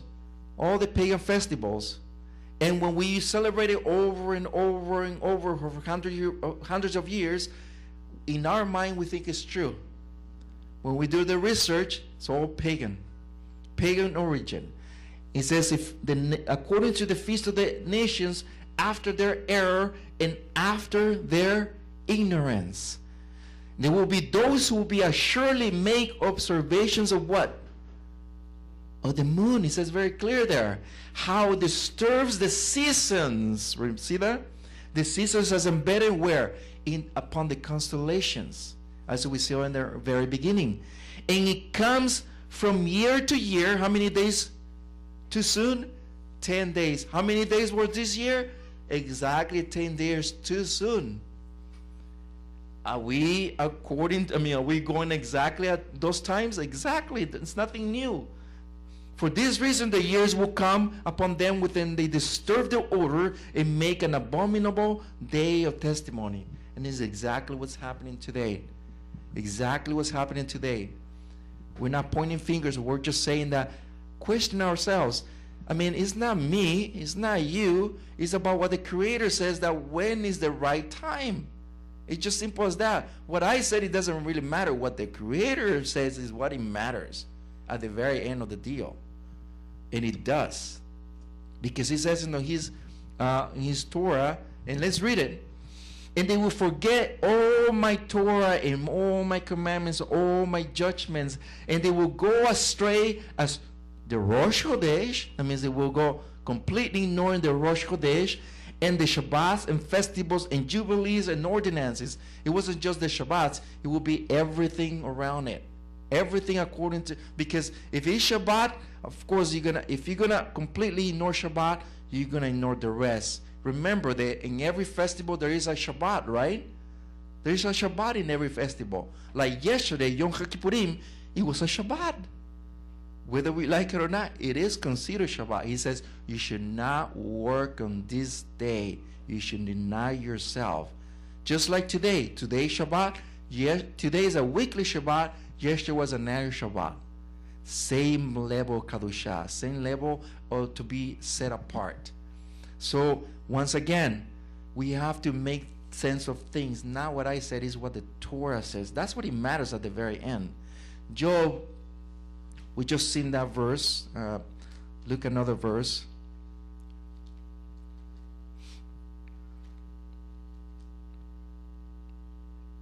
Go ahead then. Now, looking at Enoch and the book of Enoch, it talks about in between the equinoxes and the solstices, it talks about 30 days in a month. Are you going to cover that? Because the way it looks like there's 3 months of 30. And I know from the TORAH calendar that we're following, it's a little different. And I was wondering if you could touch on that. Good question, Dan. Thank you very much. We will talk about that as we move along. And I'm just going to go, give me just a second. Move a little forward into our conversation here. And yes, the book of Enoch talks about that. The book of Jubilees talks about that. Okay, it is all integrated into one another. But the question is that we should ask ourselves, is this according to the Torah? I mean, because there's a lot of books. The book of Hasher is actually the book of the Torah talks about the book of Hasher, the book of the wars of the Yahweh. But besides that point, I mean, who do we supposed to when any information that comes in, what will be the filter for us to filter things. In other words, if any information that comes in my hands, what will be the filter for me to filter everything? What should we use as a filter? You said the Ruach HaKodesh, yeah, but what else? Because the Ruach HaKodesh is embedded somewhere, right? It's in the Torah. It's in the Torah. If you don't remember what the book of, and now I can give you the verse. It's in the book of Yisra'il or Isaiah chapter 8, verse 20. It says, if they don't say according to the prophets or the Torah and the testimony, or the prophets, because that's a testimony, is because it hasn't dawned to them. He has not lightened to them yet. In other words, it has to be according to the Torah. And as the Torah says, it has to be, every matter has to be truth by 2 or 3 witnesses. If it doesn't say that, then the matter is not true. So again, yeah, the book of Enoch, it has some truth to it.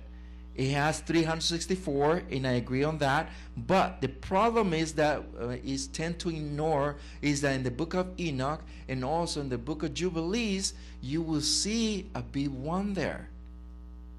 And people ignore that. If people totally ignore that little detail that a big one is always set apart as the day. I'll give you an example, and I'm going to bring it right now. Give me just a second.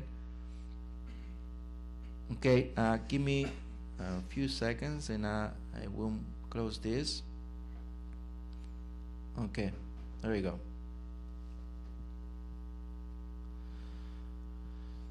Okay, if you can pinpoint at the PowerPoint. Okay, so can you read this? Can you guys see it? Yes? Are you guys looking at it? Okay, it's moving. Okay. Okay, yeah, I'm sorry about that. It's like delayed like a few seconds. Okay, let me know when you see it.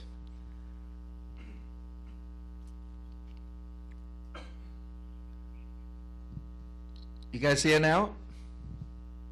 Okay, great. 364 plus 1, 365, Abib 1. In the first day, it's in the book of Jubilees, you guys can see it there. Chapter 7, in the first day in the Rosh Chodesh, the first month, he celebrated the joy of the day, the feast, and he made a burnt sacrifice to Yahweh, a young ox. And you guys can continue. It was a great day that our forefathers saw it. And this, once again, this is something not new. It's something that is like new to us. It is new to us, but our forefathers, it was something that they already knew about Abib 1. They knew that the first month was very important.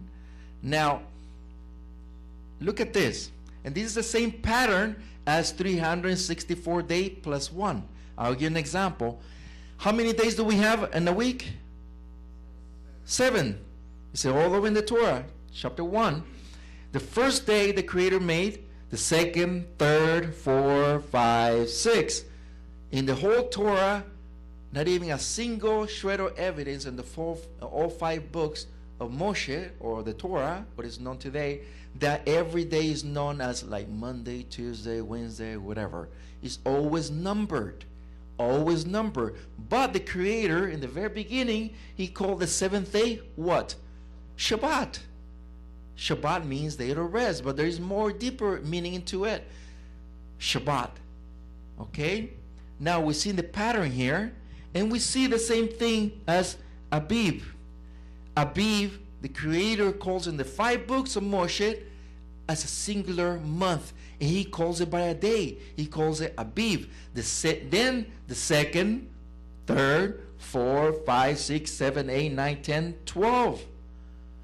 We see it all over the Torah. The same pattern. Now you see here in the book of Jubilees, it tells you what it is. It tells you 364, but it's ignored this. That's why it's not very understandable. It's not understand that it's 364 plus 1, which is Abib 1. That is a singular day that the Creator set it apart. And believe me, you weren't here then last I don't know if you were here. I don't think so. Last conference, in the very first conference, what we had, it was about the Sheminit. We talked about Sheminit, and we talked about the Sheminit. It was also referred as Abib 1 in the Torah, okay? So once again, we see the pattern here. The Abib 1 was always acknowledged by our forefathers for a long time. This is not something new to them, to our forefathers. It was something that it was known. For us, it's kind of new. But in these latter days, the Creator is literally enlightening us that these things are very true, not as the nations, but as the Creator embedded to our forefathers. Now, again, we see it all over the scriptures. Chapter 12, verse 2. And this month is the Rosh Chodesh, or actually the word that is used here is Rosh Chodashim, which is in plural, which is the beginning of months. You see that? Beginning of months. Now, let me make this remark, okay? Because it's very important. The 7th month, on the first day, what did our brothers the Jews call that day? Yom Teruah is in the Torah, but what did they call them? Rosh Hashanah. That's not Rosh Hashanah. The real Rosh Hashanah is Abib 1. This one right here. Rosh Chodashim, the first month, the beginning of months. The beginning of months in plural. Yom Teruah is not Rosh Hashanah. It's half a year according to the Torah. Once again, we just have to use the logic and to make sense of things. What's tradition and what's Torah. We just have to make sense of things. I can actually bring you the lunar calendar. You know, they have a book. In their own lunar calendar, they literally admit that the calendar they follow is not embedded in the Torah. And they say themselves in their own words in that book that the solar calendar in the Torah is the real one. I didn't even say that. I just read it off the book. And I can actually show you, take a picture of that book, which is Yahudim book, Jew book, which says very clear that the information I just gave you. So once again, it's something that the Torah tells very clear. The question is for us, what's real and what's not? In Shemot, or Exodus 13:4, it says, today you are going out in the month of Abib, the first month in the Torah. Chapter 40, verse 1, we were talking earlier about that. And Yahweh spoke to Moshe, saying, on the first month of Rosh Chodesh, you will raise up the dwelling place of the 10th of the meeting. This was called, in other words, Shemini. Okay, we studied that before in the parashat. But once again, this is a day that was the Mishkan, or the tent of the meeting, was set or raised up in the second year of the exit of Exodus, or in other words, Egypt. Leviticus 9:4, or Vayikra 9:1, I'm sorry. In the 8th day it came to be that Moshe and Aaron, his sons, and the elders of Yisra'il, they sacrifice, or they did korban to the Creator, which happens to be the first day of the Rosh Chodesh, the first month of the first. Now, we see it here. I'm going to bring it as a concept. I know this was more elaborate onto the video, but this is the Tekufot, or equinox of Abib. If we are looking that way, okay, this is the tent of the meeting facing to the east, okay, the sun raised up exactly, the Creator made the Mishkan, or the tent of the meeting, as a giant clock. It's like a giant sundial. And the way he made it is that he made it pointing exactly at the sunrise. And Abib 1, which is spring 1, the sun rose exactly in the very, very Abib 1, and the beam of light actually entered into the Aron, or the ark. It was amazing. And the amazing thing is that, and not just that, also, this is the tekufot of summer. You see, you guys notice here? I'm going to come a little closer here. If you guys notice here, it was embedded here, but this is the Mishkan pointing at the east, but you see the tekufot? It rose on this side. And in the beam of light, enter again on summer. That's the second tekufot. Now we come to the tekufot of the tekufot which is enter right now, which is fall. The tekufot of fall, which is fell this year on September 23, the beginning of fall or autumn. Is notice here exactly again. Okay, that's the what is called the second tekufot, which is the second sign, which is in the constellations. There are two signs: the sign of Abib and the other one, which is this one of fall. Now we come to the very end, which is the tekufot winter, and exactly fall in the precise time. And this is what is called the 4 seasons, and it's like that every single year. It doesn't falter whatsoever. Now let me make a remark. This is not the Gregorian calendar, okay, just so you guys know. It's never been and never will. They follow something else. We follow what the Torah says it does. We don't follow January 1st. We follow Abib 1, which happens to fall March the 20th or the 21st. Depends on the leap year. Now, we can see in a bird's eyes, okay, this is the way the Mishkan, on the set apart day, tent of the meeting was set up. It was set up facing to the east. You guys notice that? Facing to the east. And Yehudah was set up here, among with Yishachar and Zebulon. You guys notice that? Now, I just want to make a remark. If the tent was facing the east, okay, and the priest or the Kohen Gadol was about to enter into the Mishkan, was he giving his back to the sun? Huh? If he was to enter into the Mishkan, to the set apart or tent of the meeting, was he giving his back to the sun when he was entering? Yes or no? Yes, because the sun was coming from this way, so he literally was giving his back to the sun, so he was entering to the Mishkan. And the same pattern was with the temple of Solomon. When they enter, they gave their back towards the sun every time they enter the Beit HaMikdash, or the house of prayer. And it was like that all the time. So, Bat Midbar numbers, and the east side towards the sunrise, those who have banners, the camp of Yehudah, according to their divisions. In other words, the Creator set them exactly as the constellation says it does. One star, one constellation for each tribe, exactly as the constellations is set apart. Exactly. I mean, it's incredible how the Creator set them exactly as the constellations. Let me make a remark again. Remember when the Creator, when actually Joseph had a dream, and he told his father that the 12, how many stars were there? 12 stars, right? Okay, and remember that he was implying about his 11 brothers, right?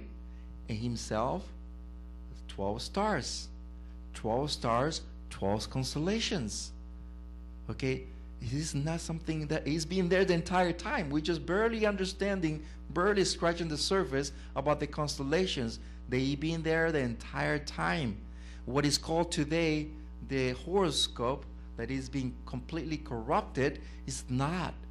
It's being the constellations of the 12 tribes of Yisra'il the entire time. And the word Matzorot, which is translated as horoscope, but it's not. It means constellations. That's what it means. But once again, you can point it out here. Remember this, that each one of the banners of every tribe of Yisra'il had to have a banner, in other words, a flag, and each one of the flags had to have the sign of each tribe. So each tribe, for instance, Yehudah had what? Or Judah had what? The lion. That was the lion of the tribe of Judah. Okay? And each one of the tribes had this own sign. That's why when you go into the constellations, they have a sign appointed to each one of the tribes. But once again, it's been corrupted over the years. And that's one of the reasons why I'm making the third video on the Torah calendar, because we will talk about those things. The similarities on all the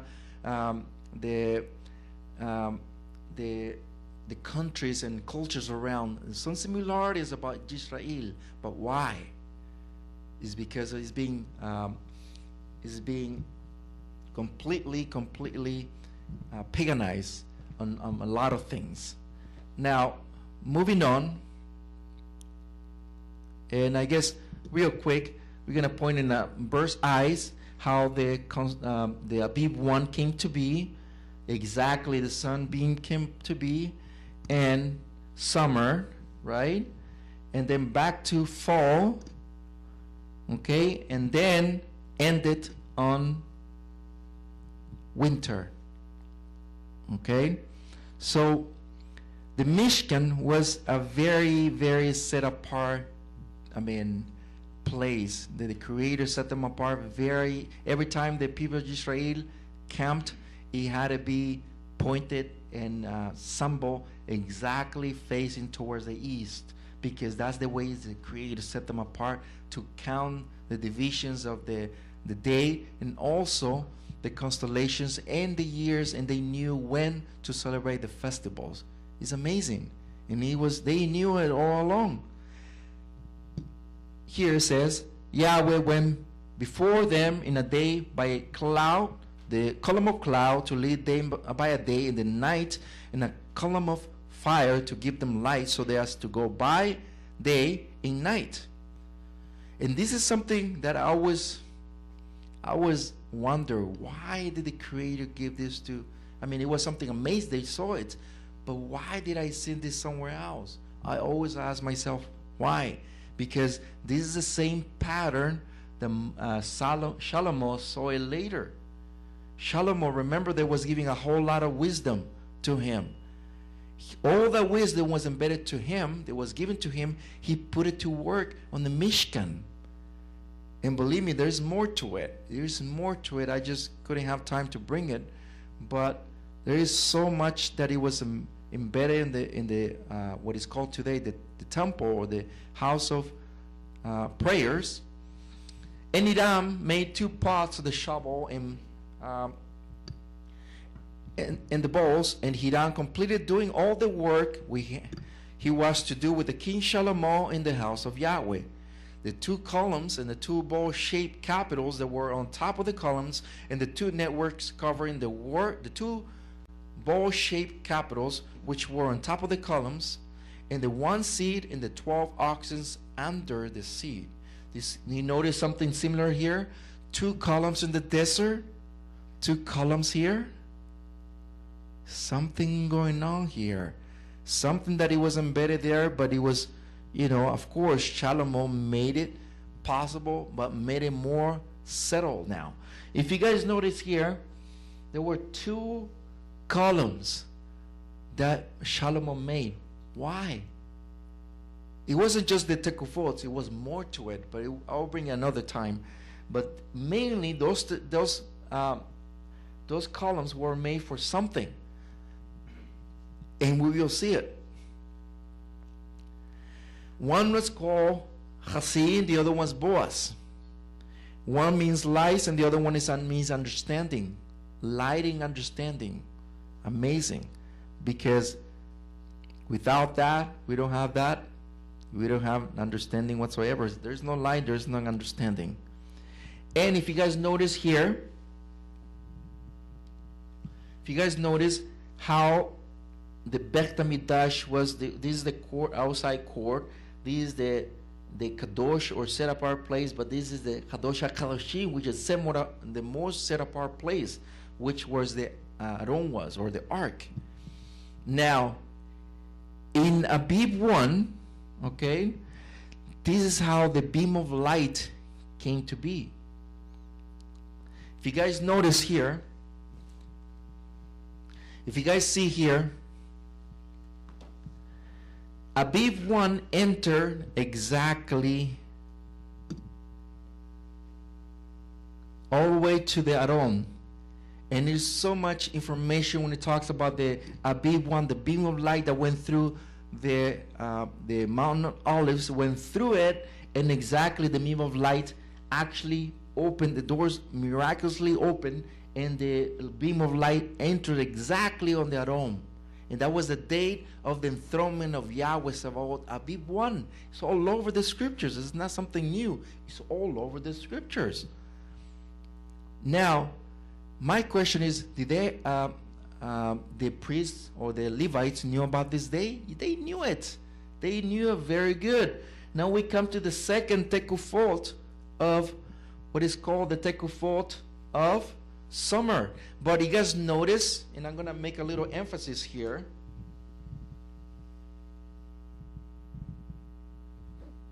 If you guys notice here, can you guys hear me in the conference? Yes? Okay, great. If you guys notice what I mentioned earlier about the two columns of Yahweh in the wilderness, one was for the day and the other one's for the night, right? If you guys notice, the summer, how many days? Is it longer days? The days are longer, right? There are more daylight. Was one column exactly enter the beam of light hitting right here on that column, and it was kind of like a zigzag. It went like this. It went all the way through the Aaron, the beam of light. That was for summer. The daylights are longer. Remember the days, the one column was for the day, right? Now we go back again to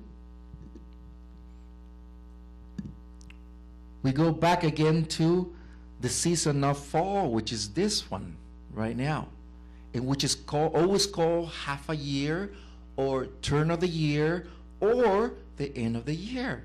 And it's very simple. I always thought of myself, the end of the year. And does it actually make sense? Because I will give an example. In any ball game, okay, basketball, it doesn't matter, basketball, football, it doesn't matter. Always the second half, they call it what? The end of the game, right? The end of the game. The second half is always the end of the game. The same thing here, the end of the year. Half a year is always called the end of the year, or the turn of the year. But if you want to put it more precisely, is where the tekufot falls. Exactly on fall. The first day of fall is the equinox, what is called the tekufot. And it's right there and all over the scriptures. Now we end with the last tekufot, which is, we remember earlier that we said there were two columns, one for the date and the other one for the night. If you notice winter has lesser days and more nights? Am I right? Yes, it does. Exactly. That was a pattern from the wilderness. Shalomo embedded, settled for the whole year. And they were not, it was, if you guys go into in the time of Solomon, you guys will see that none of the words of Nisan or anything appears there. Later, when it was after the destruction of the first temple, after the destruction, then you start noticing after they come out in exile of Babylon, they start using Nisan in a lot of pagan words. They start using that because it came out after the exile of Babylon. But prior to that, in the time of Shalomo, they don't use none of that because they knew the time of the Torah calendar. And he's been there the entire time. Now, it's amazing because if you guys notice here, the 3 points is something that I always think about, that because, he's been there the entire time. Look at what Amos or Amos-Yah says, chapter 5, verse 8. Who made the 7 stars? What is the, today they call it, in Hebrew is the Kimah, but it's a Pleiades. Is that Pleiades? They call it Pleiades, right? And the Kesil, that's a Hebrew word for Orion. Who turns the shadow to death in the morning, darkening day into night? And who's called for the waters of the sea and pour them out on the face of the earth? Yahweh is his name. And if you guys notice here that he made an emphasis of the Pleiades and also the Orion, I always wonder why. I mean, not just the book of Amos, also the book of Job. Look at what the book of Job says. He made the Ash, the Arcturus, Kesil, the Orions, and the Kimah, which is the Pleiades, and the rooms to the south. I mean, it makes a very remarkable verses that we always wonder why. Why is this constellation has to do with the season and everything? And it has a lot to do with it because we see it over and over again. Now, do you bring out the constellations and the seasons? Do you know the lead the bears on the suns? We read it earlier. Do you know the laws of the heavens? Do you set out the rule over the earth? The word constellations is the word masarat, which is usually used as you guys can read it here, the zodiac they call it, right? But it's indeed the constellations. It's always been the word constellations. They translated it as zodiac, but it's not. It's the constellations. Now we see it all over, everywhere, in every single culture. In the pyramids of Giza, we see the Orions. We see it here. We see it here when it comes out, as we saw it earlier. We saw how 3 points is because Abib, summer, fall again, and winter. See that how it goes back and forth? Same thing. See that? Same thing. Same thing. But the question is why other cultures has it too. That will be for the next video, okay? Not today. Now, look what it says here. The heavens are proclaiming the esteem of the Almighty, and the spans is declaring the work of his hands. Day to day pours forth their speech, and night to night reveals knowledge. There's no speech, there's no words. The words are not here. The light has gone out to the ends of the earth, and the words of the ends of the world, and there he set them apart in his tent for the sun. And it is like a bridegroom coming out of his room. It rejoices like a strong man to run the path. The rising is from one end of the heavens. And look what it says. And it's, what it says here? Is tekufot. Is circuit. It's translated to the other end, and nothing is hidden from this heat. What is it telling you and me? It's telling you that the sun has its circuits. It's telling you that the Creator set the sun to set circuits, to set seasons. And that's why we have seasons throughout the year. We have seasons all throughout the year. That's what makes the word year as a definition as the recurring of the 4 seasons. That's what it means. Look what it says here, real quick. 2nd of Chronicles 6:20. We're gonna give some questions because I know you guys have questions. For your eyes to be open towards the house day and night, towards the place you have put your name on it. Which one? The Beit HaMikdash, or the house of prayer. Now to listen to prayer which your servant prays towards this place. Now, contrary to popular belief, as the Muslims do, that they give their back towards, right? They give their back towards where the Beit HaMikdash was, and they face towards where? The sun. That's what the nations do. People of Yisra'il was never thought about, praising the sun. Never, ever. They corrupted themselves later. That's another thing. But in reality, they were thought always, as Shlomo said, to face towards this place, the Beit HaMikdash, or the house of prayer. Now, in second of, if you guys want to write it down, we're not going to read it, but please, anyways, it's going to be recorded. And here where talks about the 24 elders, or the priests, or the Kohanim, were to serve 2 per month, which is 12 months, okay, 2 for each month, okay, in their service, in their office, in the Beit HaMikdash, or the house of prayer. Now we can see a little glimpse how the Abib 1 was setting, how the Kohanim and everyone faces towards the Beit HaMikdash on Abib 1. Even Yaakov himself, he had a vision, and he said, this is none other than the house of the Yahweh, or the Almighty. This is the gate of the heavens. That's one of the reasons, and once again, I will work more on that on the third video, okay? Because as we know, the Beit HaMikdash was a window to where? To the Shemayim. The Beit HaMikdash was a window of the Shemayim, because the esteem of the Creator, or the kabod of the Creator, came down on that, on Abib 1. And it was amazing, because it's once again, the Beit HaMikdash was the window of the heavens, or Shemayim. That's what is very special, that place.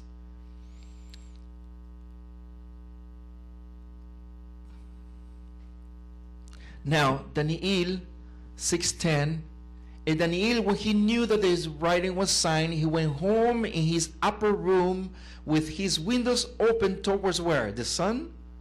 No, towards Yerushalayim. The question is, where was it? Where was he? In geographically speaking. And here he was. This is the sun coming from the east. This is Babylon, where he was. And where is Jerusalem? Here. Jerusalem is here, Babylon is here, the sun is here. That means he was praising towards Jerusalem. That means he was giving his back to the sun, where he was facing towards Jerusalem. And exactly what he was taught from the very beginning when he was a child, to always face Jerusalem anywhere where he was. Just happened that us, those who live here in the United States, we are kind of like facing exactly as the direction of the sun, because right in the middle is Jerusalem. It just happened. That's geographically speaking, that's the way it is. But if we were in South America or Austria or anywhere, or even in the North Pole, we will be not looking straight to the direction of the sun, but more towards Jerusalem, in other words. Okay, so I just want to make that clear that up. We can see that in Abib 1, this is the constellation that comes on that Abib 1 on Jerusalem. And again, each beginning of the month, it was common to say that Shemesh, or the sun, is entering the new door, or every month. In other words, there are 12 portals, or 12 gates, is equal to 12 constellations. And it's true. Each one coming to its sequence for the solar month, no lunar month included. In other words, every month, every beginning of the month, there's always one constellation that is actually entering. You guys can do that research. It's out there. It's amazing. It's amazing how is the 12 constellations that are equal to 12 months, but the 12 tribes of Yisra'il. Now, we can see it here how the beam of light entered to the house of prayer. From the east, passing through the mountain olives, and we can see right in the front how he entered all the way through from the mountain olives. Now, look at what Ezekiel says. And he turned me back to the door, flowing from under the threshold, the house towards the east, for he faced the house faced the east. In other words, the house faced, as we said earlier, facing towards the sun, rising of the sun. Now we can see kind of like a profile, how the Beth Amikdash is here, the Mountain of Olives here is right in front of it, and we can actually see it. We can Google it. We can see the Mountain of Olives is across, and we can see that every Aviv, actually where it's supposed was the temple today, actually the Aviv one actually enters over here in the middle of light, actually enter all the way through. And this is just today too. It's not just back in those days. But it was amazing how this thing took place in Yerushalayim. So this is what's the Tekufot, the equinoxes and solstice. The equinox, which we know there are two, one for spring and the other one for fall, but we know that Aviv one, then summer, then goes back to fall, and the last one is winter. 1, 2, 3, that we see it over and over again. Now, archaeological evidence, we see that the sun is always being used as a marker or as a sundial. Okay, we can see here the archaeological evidence mark. Now this one up here, this is an evidence from a synagogue from the 12th century. Okay, and we guys can see it here. How many do you see here? This is the sun. Okay, just so you guys know, you see 1, 2, 3, 4. These are the Tekufots. These are the seasons of the year, and you can see a little bit more amplified. This is, if you guys read it here, in Hebrew it says the Tekufot Aviv, the summer, fall, and winter, all over, and it's something that they knew back in those days. Now we see another sundial that this is from the Dead Sea Scrolls, okay, the Qumran. They saw this. This is a little sundial. If you guys put a gauge there, we can actually pinpoint the sundial when it starts. But here in the middle, if you guys can clearly see here, but it has a little lines here, which is 364 plus 1, which is a Aviv 1 over here. Amazing. This one is another one, but it's more like cut in the middle. If you guys know that it's Hebrew, of course. And as I mentioned earlier, this is known through many cultures that sundial is always being used as to reckon the day. Okay? And before I go on, before I finish, do you guys have any questions so far as the presentation?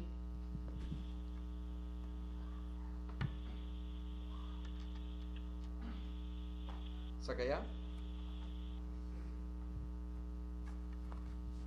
Go ahead. Wow, there's so much information that's coming through on this. I'm astounded. Well, thank you. And I know it's a lot to take in, but this is going to be recorded. Plus, this is more like I didn't go into detail because of time, but you can actually watch the Torah calendar. Second part, I'm working on updating the first part, which is coming very soon, but it's on the works. And also I'm working on the third video as we speak too.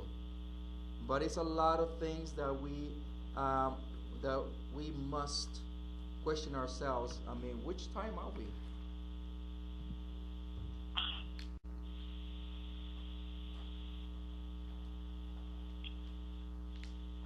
Sakaya, do you have anything to say?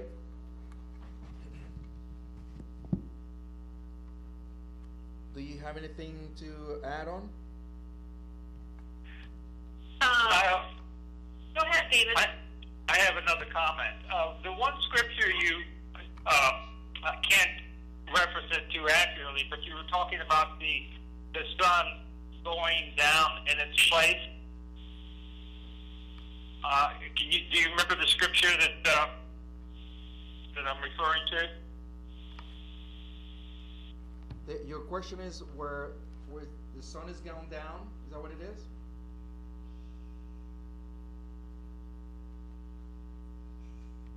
Oh. Yeah, I understand. Okay, it's an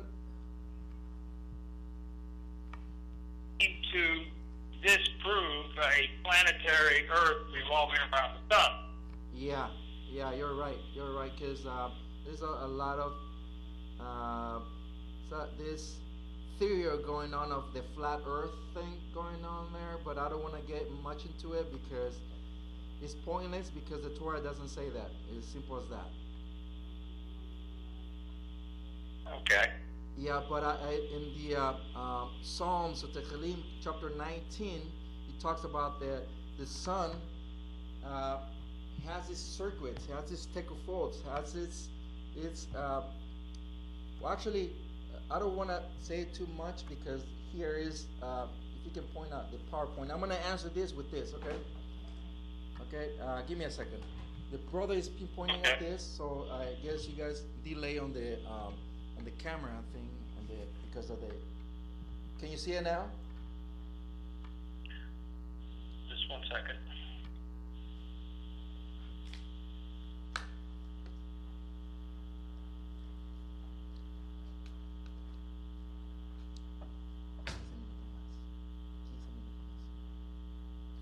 Can you guys see it now? No, we're still focused on you. Oh, okay.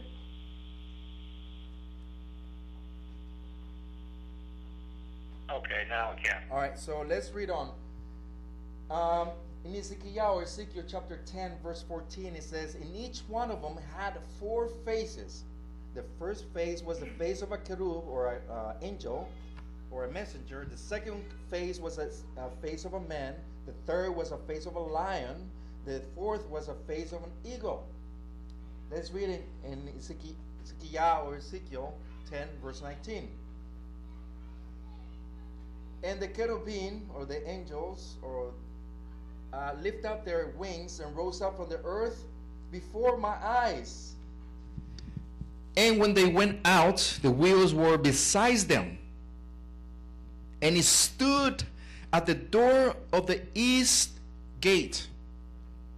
You see that? How many were they? There were 4. 4 malachim. 4 with different kinds of faces. The first one was the face of a cherub, or an angel, right? The second was the face of a man. The third was the face of a lion. The fourth was a face of an eagle. But it says, "And it stood at the door of the east gate of the house of Yahweh. And the steam of the Almighty of Yisra'il was about them." Do you notice that? Do you see something going on here? It is. Because how many tekufos are there? Or how many seasons? 4 seasons. You remember how the tekufos enter in the house of Yahweh, in the Beit HaMikdash? They enter in Aviv 1, the second enter into the summer, the other one went back again, enter exactly on fall, which is just started, and winter enter into the very end. And they enter in the house of Yahweh, and they stood, look at what it says, and they stood at the door of the house of Yahweh. Now, this is amazing to me, because this is a revelation that I never understood before. Let's read another one. Ezekiel 1:10, "In the likeness of their faces were the face of a man, the lion, of an ox, and the face of an eagle." Look what it says in Revelation 4, verse 7. It says the same thing. "And the first living creature was the lion, the second was the calf, the third was like a face of a man, and the last one was the flying eagle again." Now, let me come a little closer here. Now, do you guys notice how fall enters? It's the lion. See that? And then goes into the summer. See that? The bull. And then goes into the man. See that? Which is this is backwards. The spring. and then fall, and then summer, and then fall, and the last one is winter. See that? The same pattern. Those are constellations that are being there the entire time. But now we see it all over the scriptures. Now we see a little glimpse how the Creator talks about how the constellation works. And I mean, it's just amazing. It's been there the entire time. We just never pay attention to those little details, how the Creator set the constellations in a perfect, way that you can't just miss it. It's just been there the entire time. Now, he's going to point it, he's still pointing. This is the sun. We know that in the festivals of spring, we know that the feast of, which is the spring festivals, is Pesach. We know it's Passover. The second feast of unleavened bread, and which is Chat Matzot, and the third, is Shabuot. Those are the spring festivals, and this is the spring festivals. Now this is the first Tekufot. Now we come to the second Tekufot, which is, remember that two equinoxes that we have, the spring and the second. The second, which is on fall equinox, we have another 4 last festivals, which is celebrated Yom Teruah. Okay, in the 7th month, the first day, exactly according to the Torah. It doesn't falter. We don't have to think too much. It falls in the same time every year, perfect. I mean, what can we say? It's just there the entire time. The following is Yom Kippurim, or Yom HaKippurim, which is celebrated yesterday. Now, we just about celebrate Sukkot, which is coming, is literally at the doors. And the last one is Shemini Atzeret. These are the fall festivals. I mean, it's amazing. And Sakaya asked me one time, and that's one of the things I like about Sakaya, is that she asked me many questions, and those questions are very valid questions. I mean, those are valid. They challenge a lot of things in my belief, and it's good to us. That's how we get to know the truth. That's how we get to know it. And one of the things that I told her, and she asked me, how do we know that we are keeping it? I said, the only way for you to know that if we're right or wrong, is for you to celebrate the festivals. That will be the only way to do that, to only find out whether it falls in the right time or not.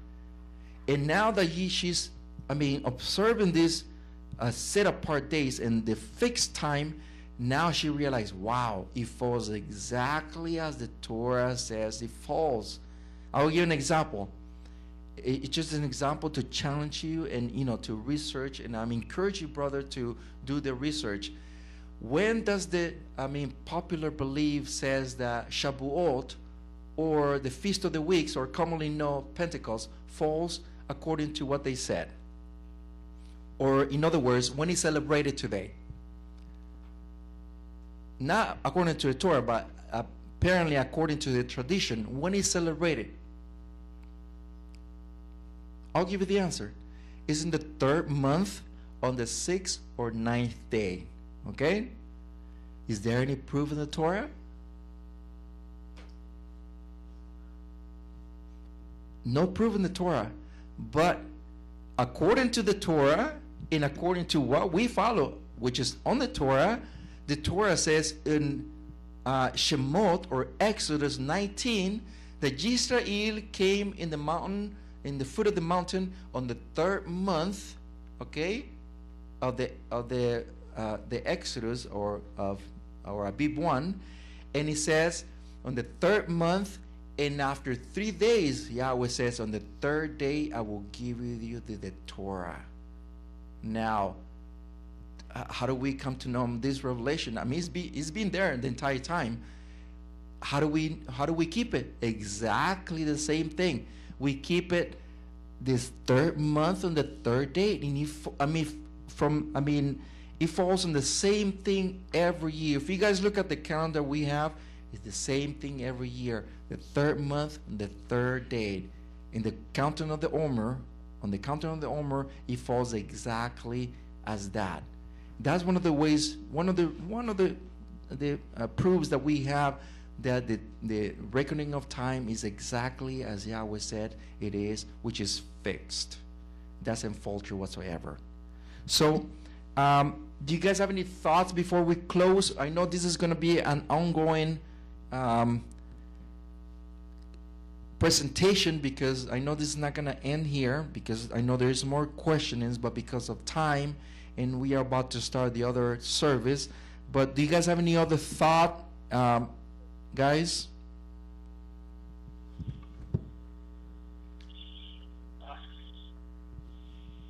Go ahead.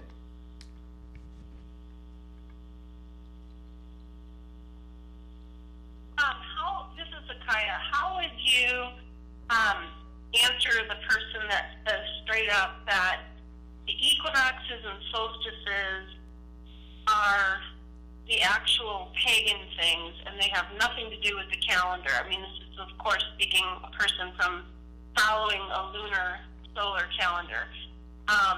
Clearly, you've just gone over all of these examples, but if you could just give a brief response to that claim that, you know, to pay attention to the equinoxes and solstices is somehow Babylonian instead of, which is the opposite of what we're saying. We're saying that's correct, and we're saying following the moon is Babylonian.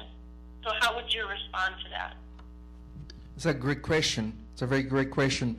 And the answer is in the Torah. The answer says very clear, as we spoke earlier in the presentation, where Yahweh says, and he gives the warning, not to go as far as worshiping the sun and the moon and all the stars.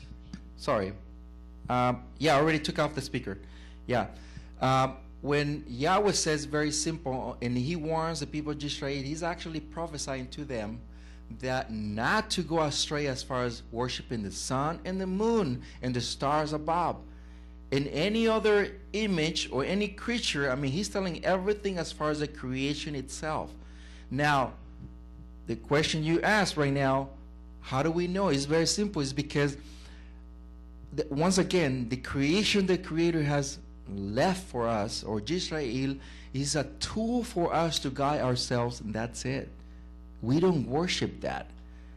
In some point of time, in the time of after the death of Shalomo, when the corruption took over, and after the kings and so forth, they corrupted themselves, worshiping, turning their backs where they knew they weren't supposed to do that, and yet they turned their backs towards the facing the sun.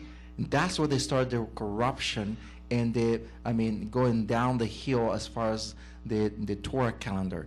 But it was already prophesied they were going to corrupt themselves, exactly as the rest of the nations were doing, corrupting themselves and worshiping the sun and the moon, which Yisrael never did, yet they corrupted themselves. And that's one of the similarities that today, like in a Bib one or a Spring one, in the Stonehenge, or in Peru, or here in Chichen Itza. It's a lot of places where they worship in the Spring one. And once again, there's a background there. There's a similarities, yet we don't worship that. We don't worship the creation. We worship the Creator. That's a different thing, because the Creator said that not to worship any creation, which is totally against the Torah. But once again, I will, like I said, that's a good question. Yet I am working on that, on the third video on the Torah calendar, because it's a lot of similarities a lot of cultures have as far as the the equinoxes and the solstice, and there is a good reason for it. But that time will come that we explain that. But as far as that, yes, go ahead.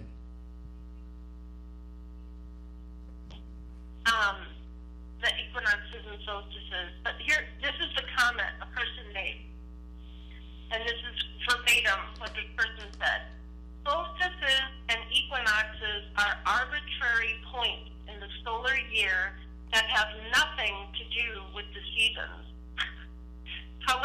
respond to that?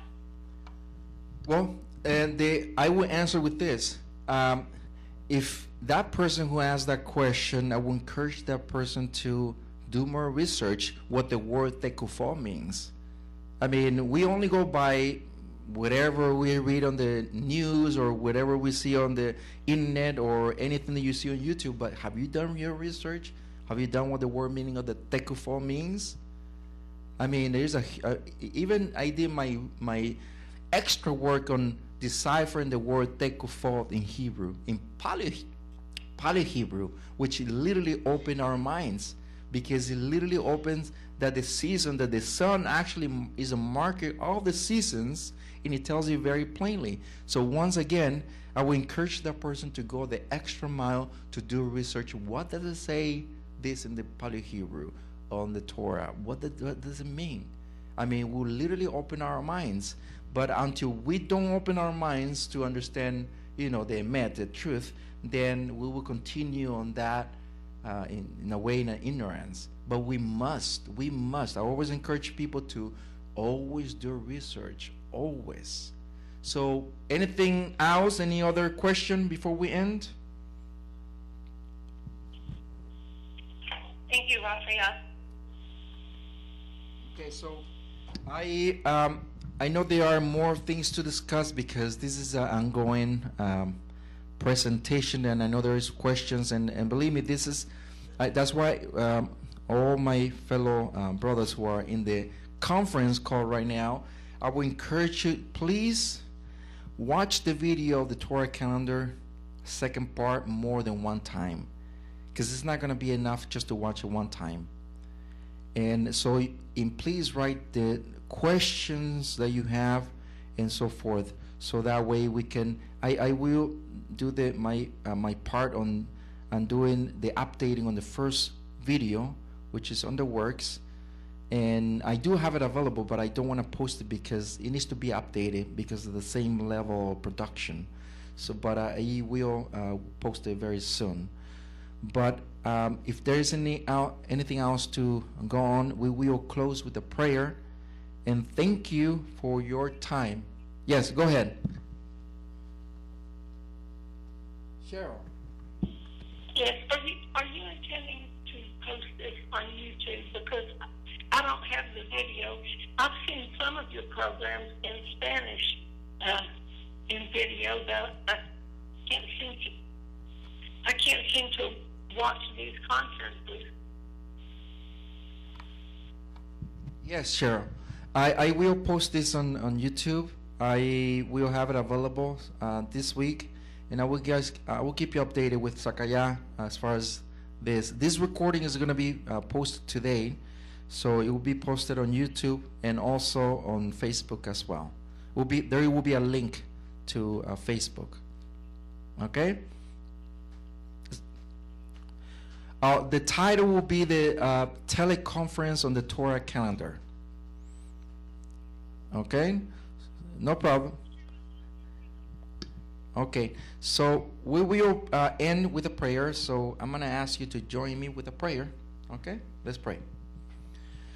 Baruch atah Yahweh, Bereinu melech haolam, asher kedishanu b'mitzvotav, v'tzivanu noten chatocha. Blessed are you, Yahweh, King of the universe, who have entrusted us with your Torah. Thank you for giving us the opportunity and time to understand a little bit of your Torah, of your fixed time that you've given to us, to the house of Yisra'il, to restore the times and the seasons before Mashiach comes.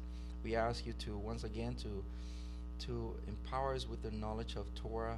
More Torah. The more Torah we have, the more we understand your character and what you want from us.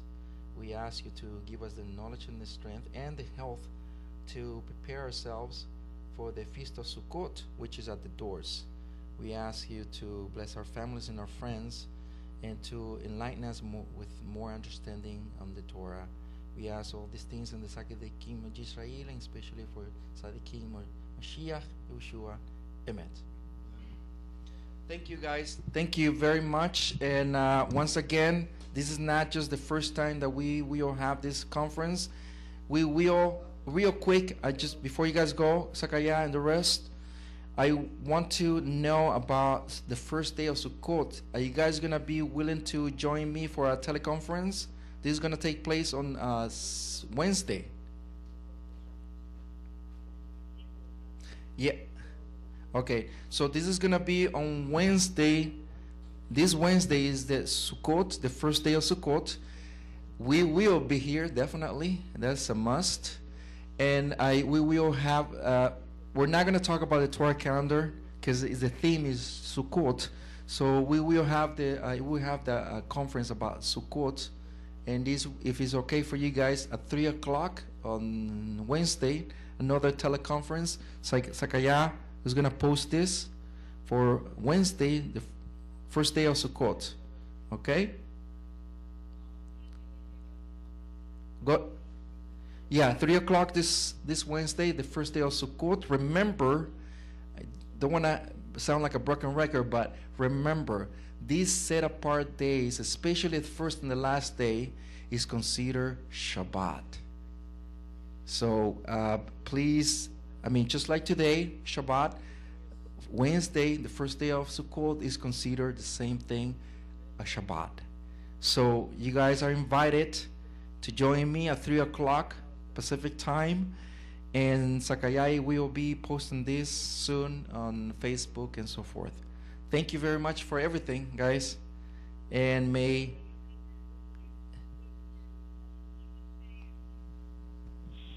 can you repeat that again? Sukkot starts Tuesday at sundown. Yes, it does. Sukkot starts on sundown on Sukkot on Tuesday night. Thank you, Rapha'Yah. And once again, thank you very much for joining us. Once again, this is not the first time. It will be more teleconference. We just barely taking off of many great things that the Creator will do. Yeah, go ahead. Yeah, I want to say one more thing.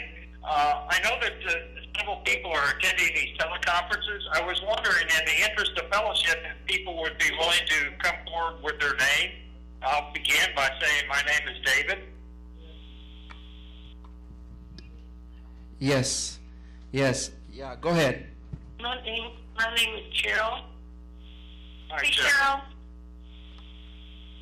And I'm Rapha'Yah, and my husband is Dan. Great. Shalom to all. Great.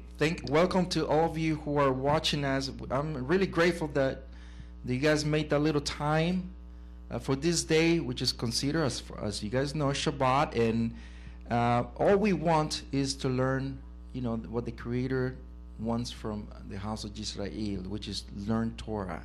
And knowing the times, the set-apart times, the fixed time, it is a must for us. Why? Because we must restore the times. It is for us, it's been given to us to restore the times. It is a call for us to call the house of Yisra'il, Ephraim, back again, just like the prodigal son. So we must, and that's how one of the ways that we take advantage of the technology nowadays to take advantage upon these things and spread the Torah more and more to all of us. So thank you very much, and we'll see you guys again on the first day of Sukkot. Okay. Bye-bye. Thank you. Shalom, shalom.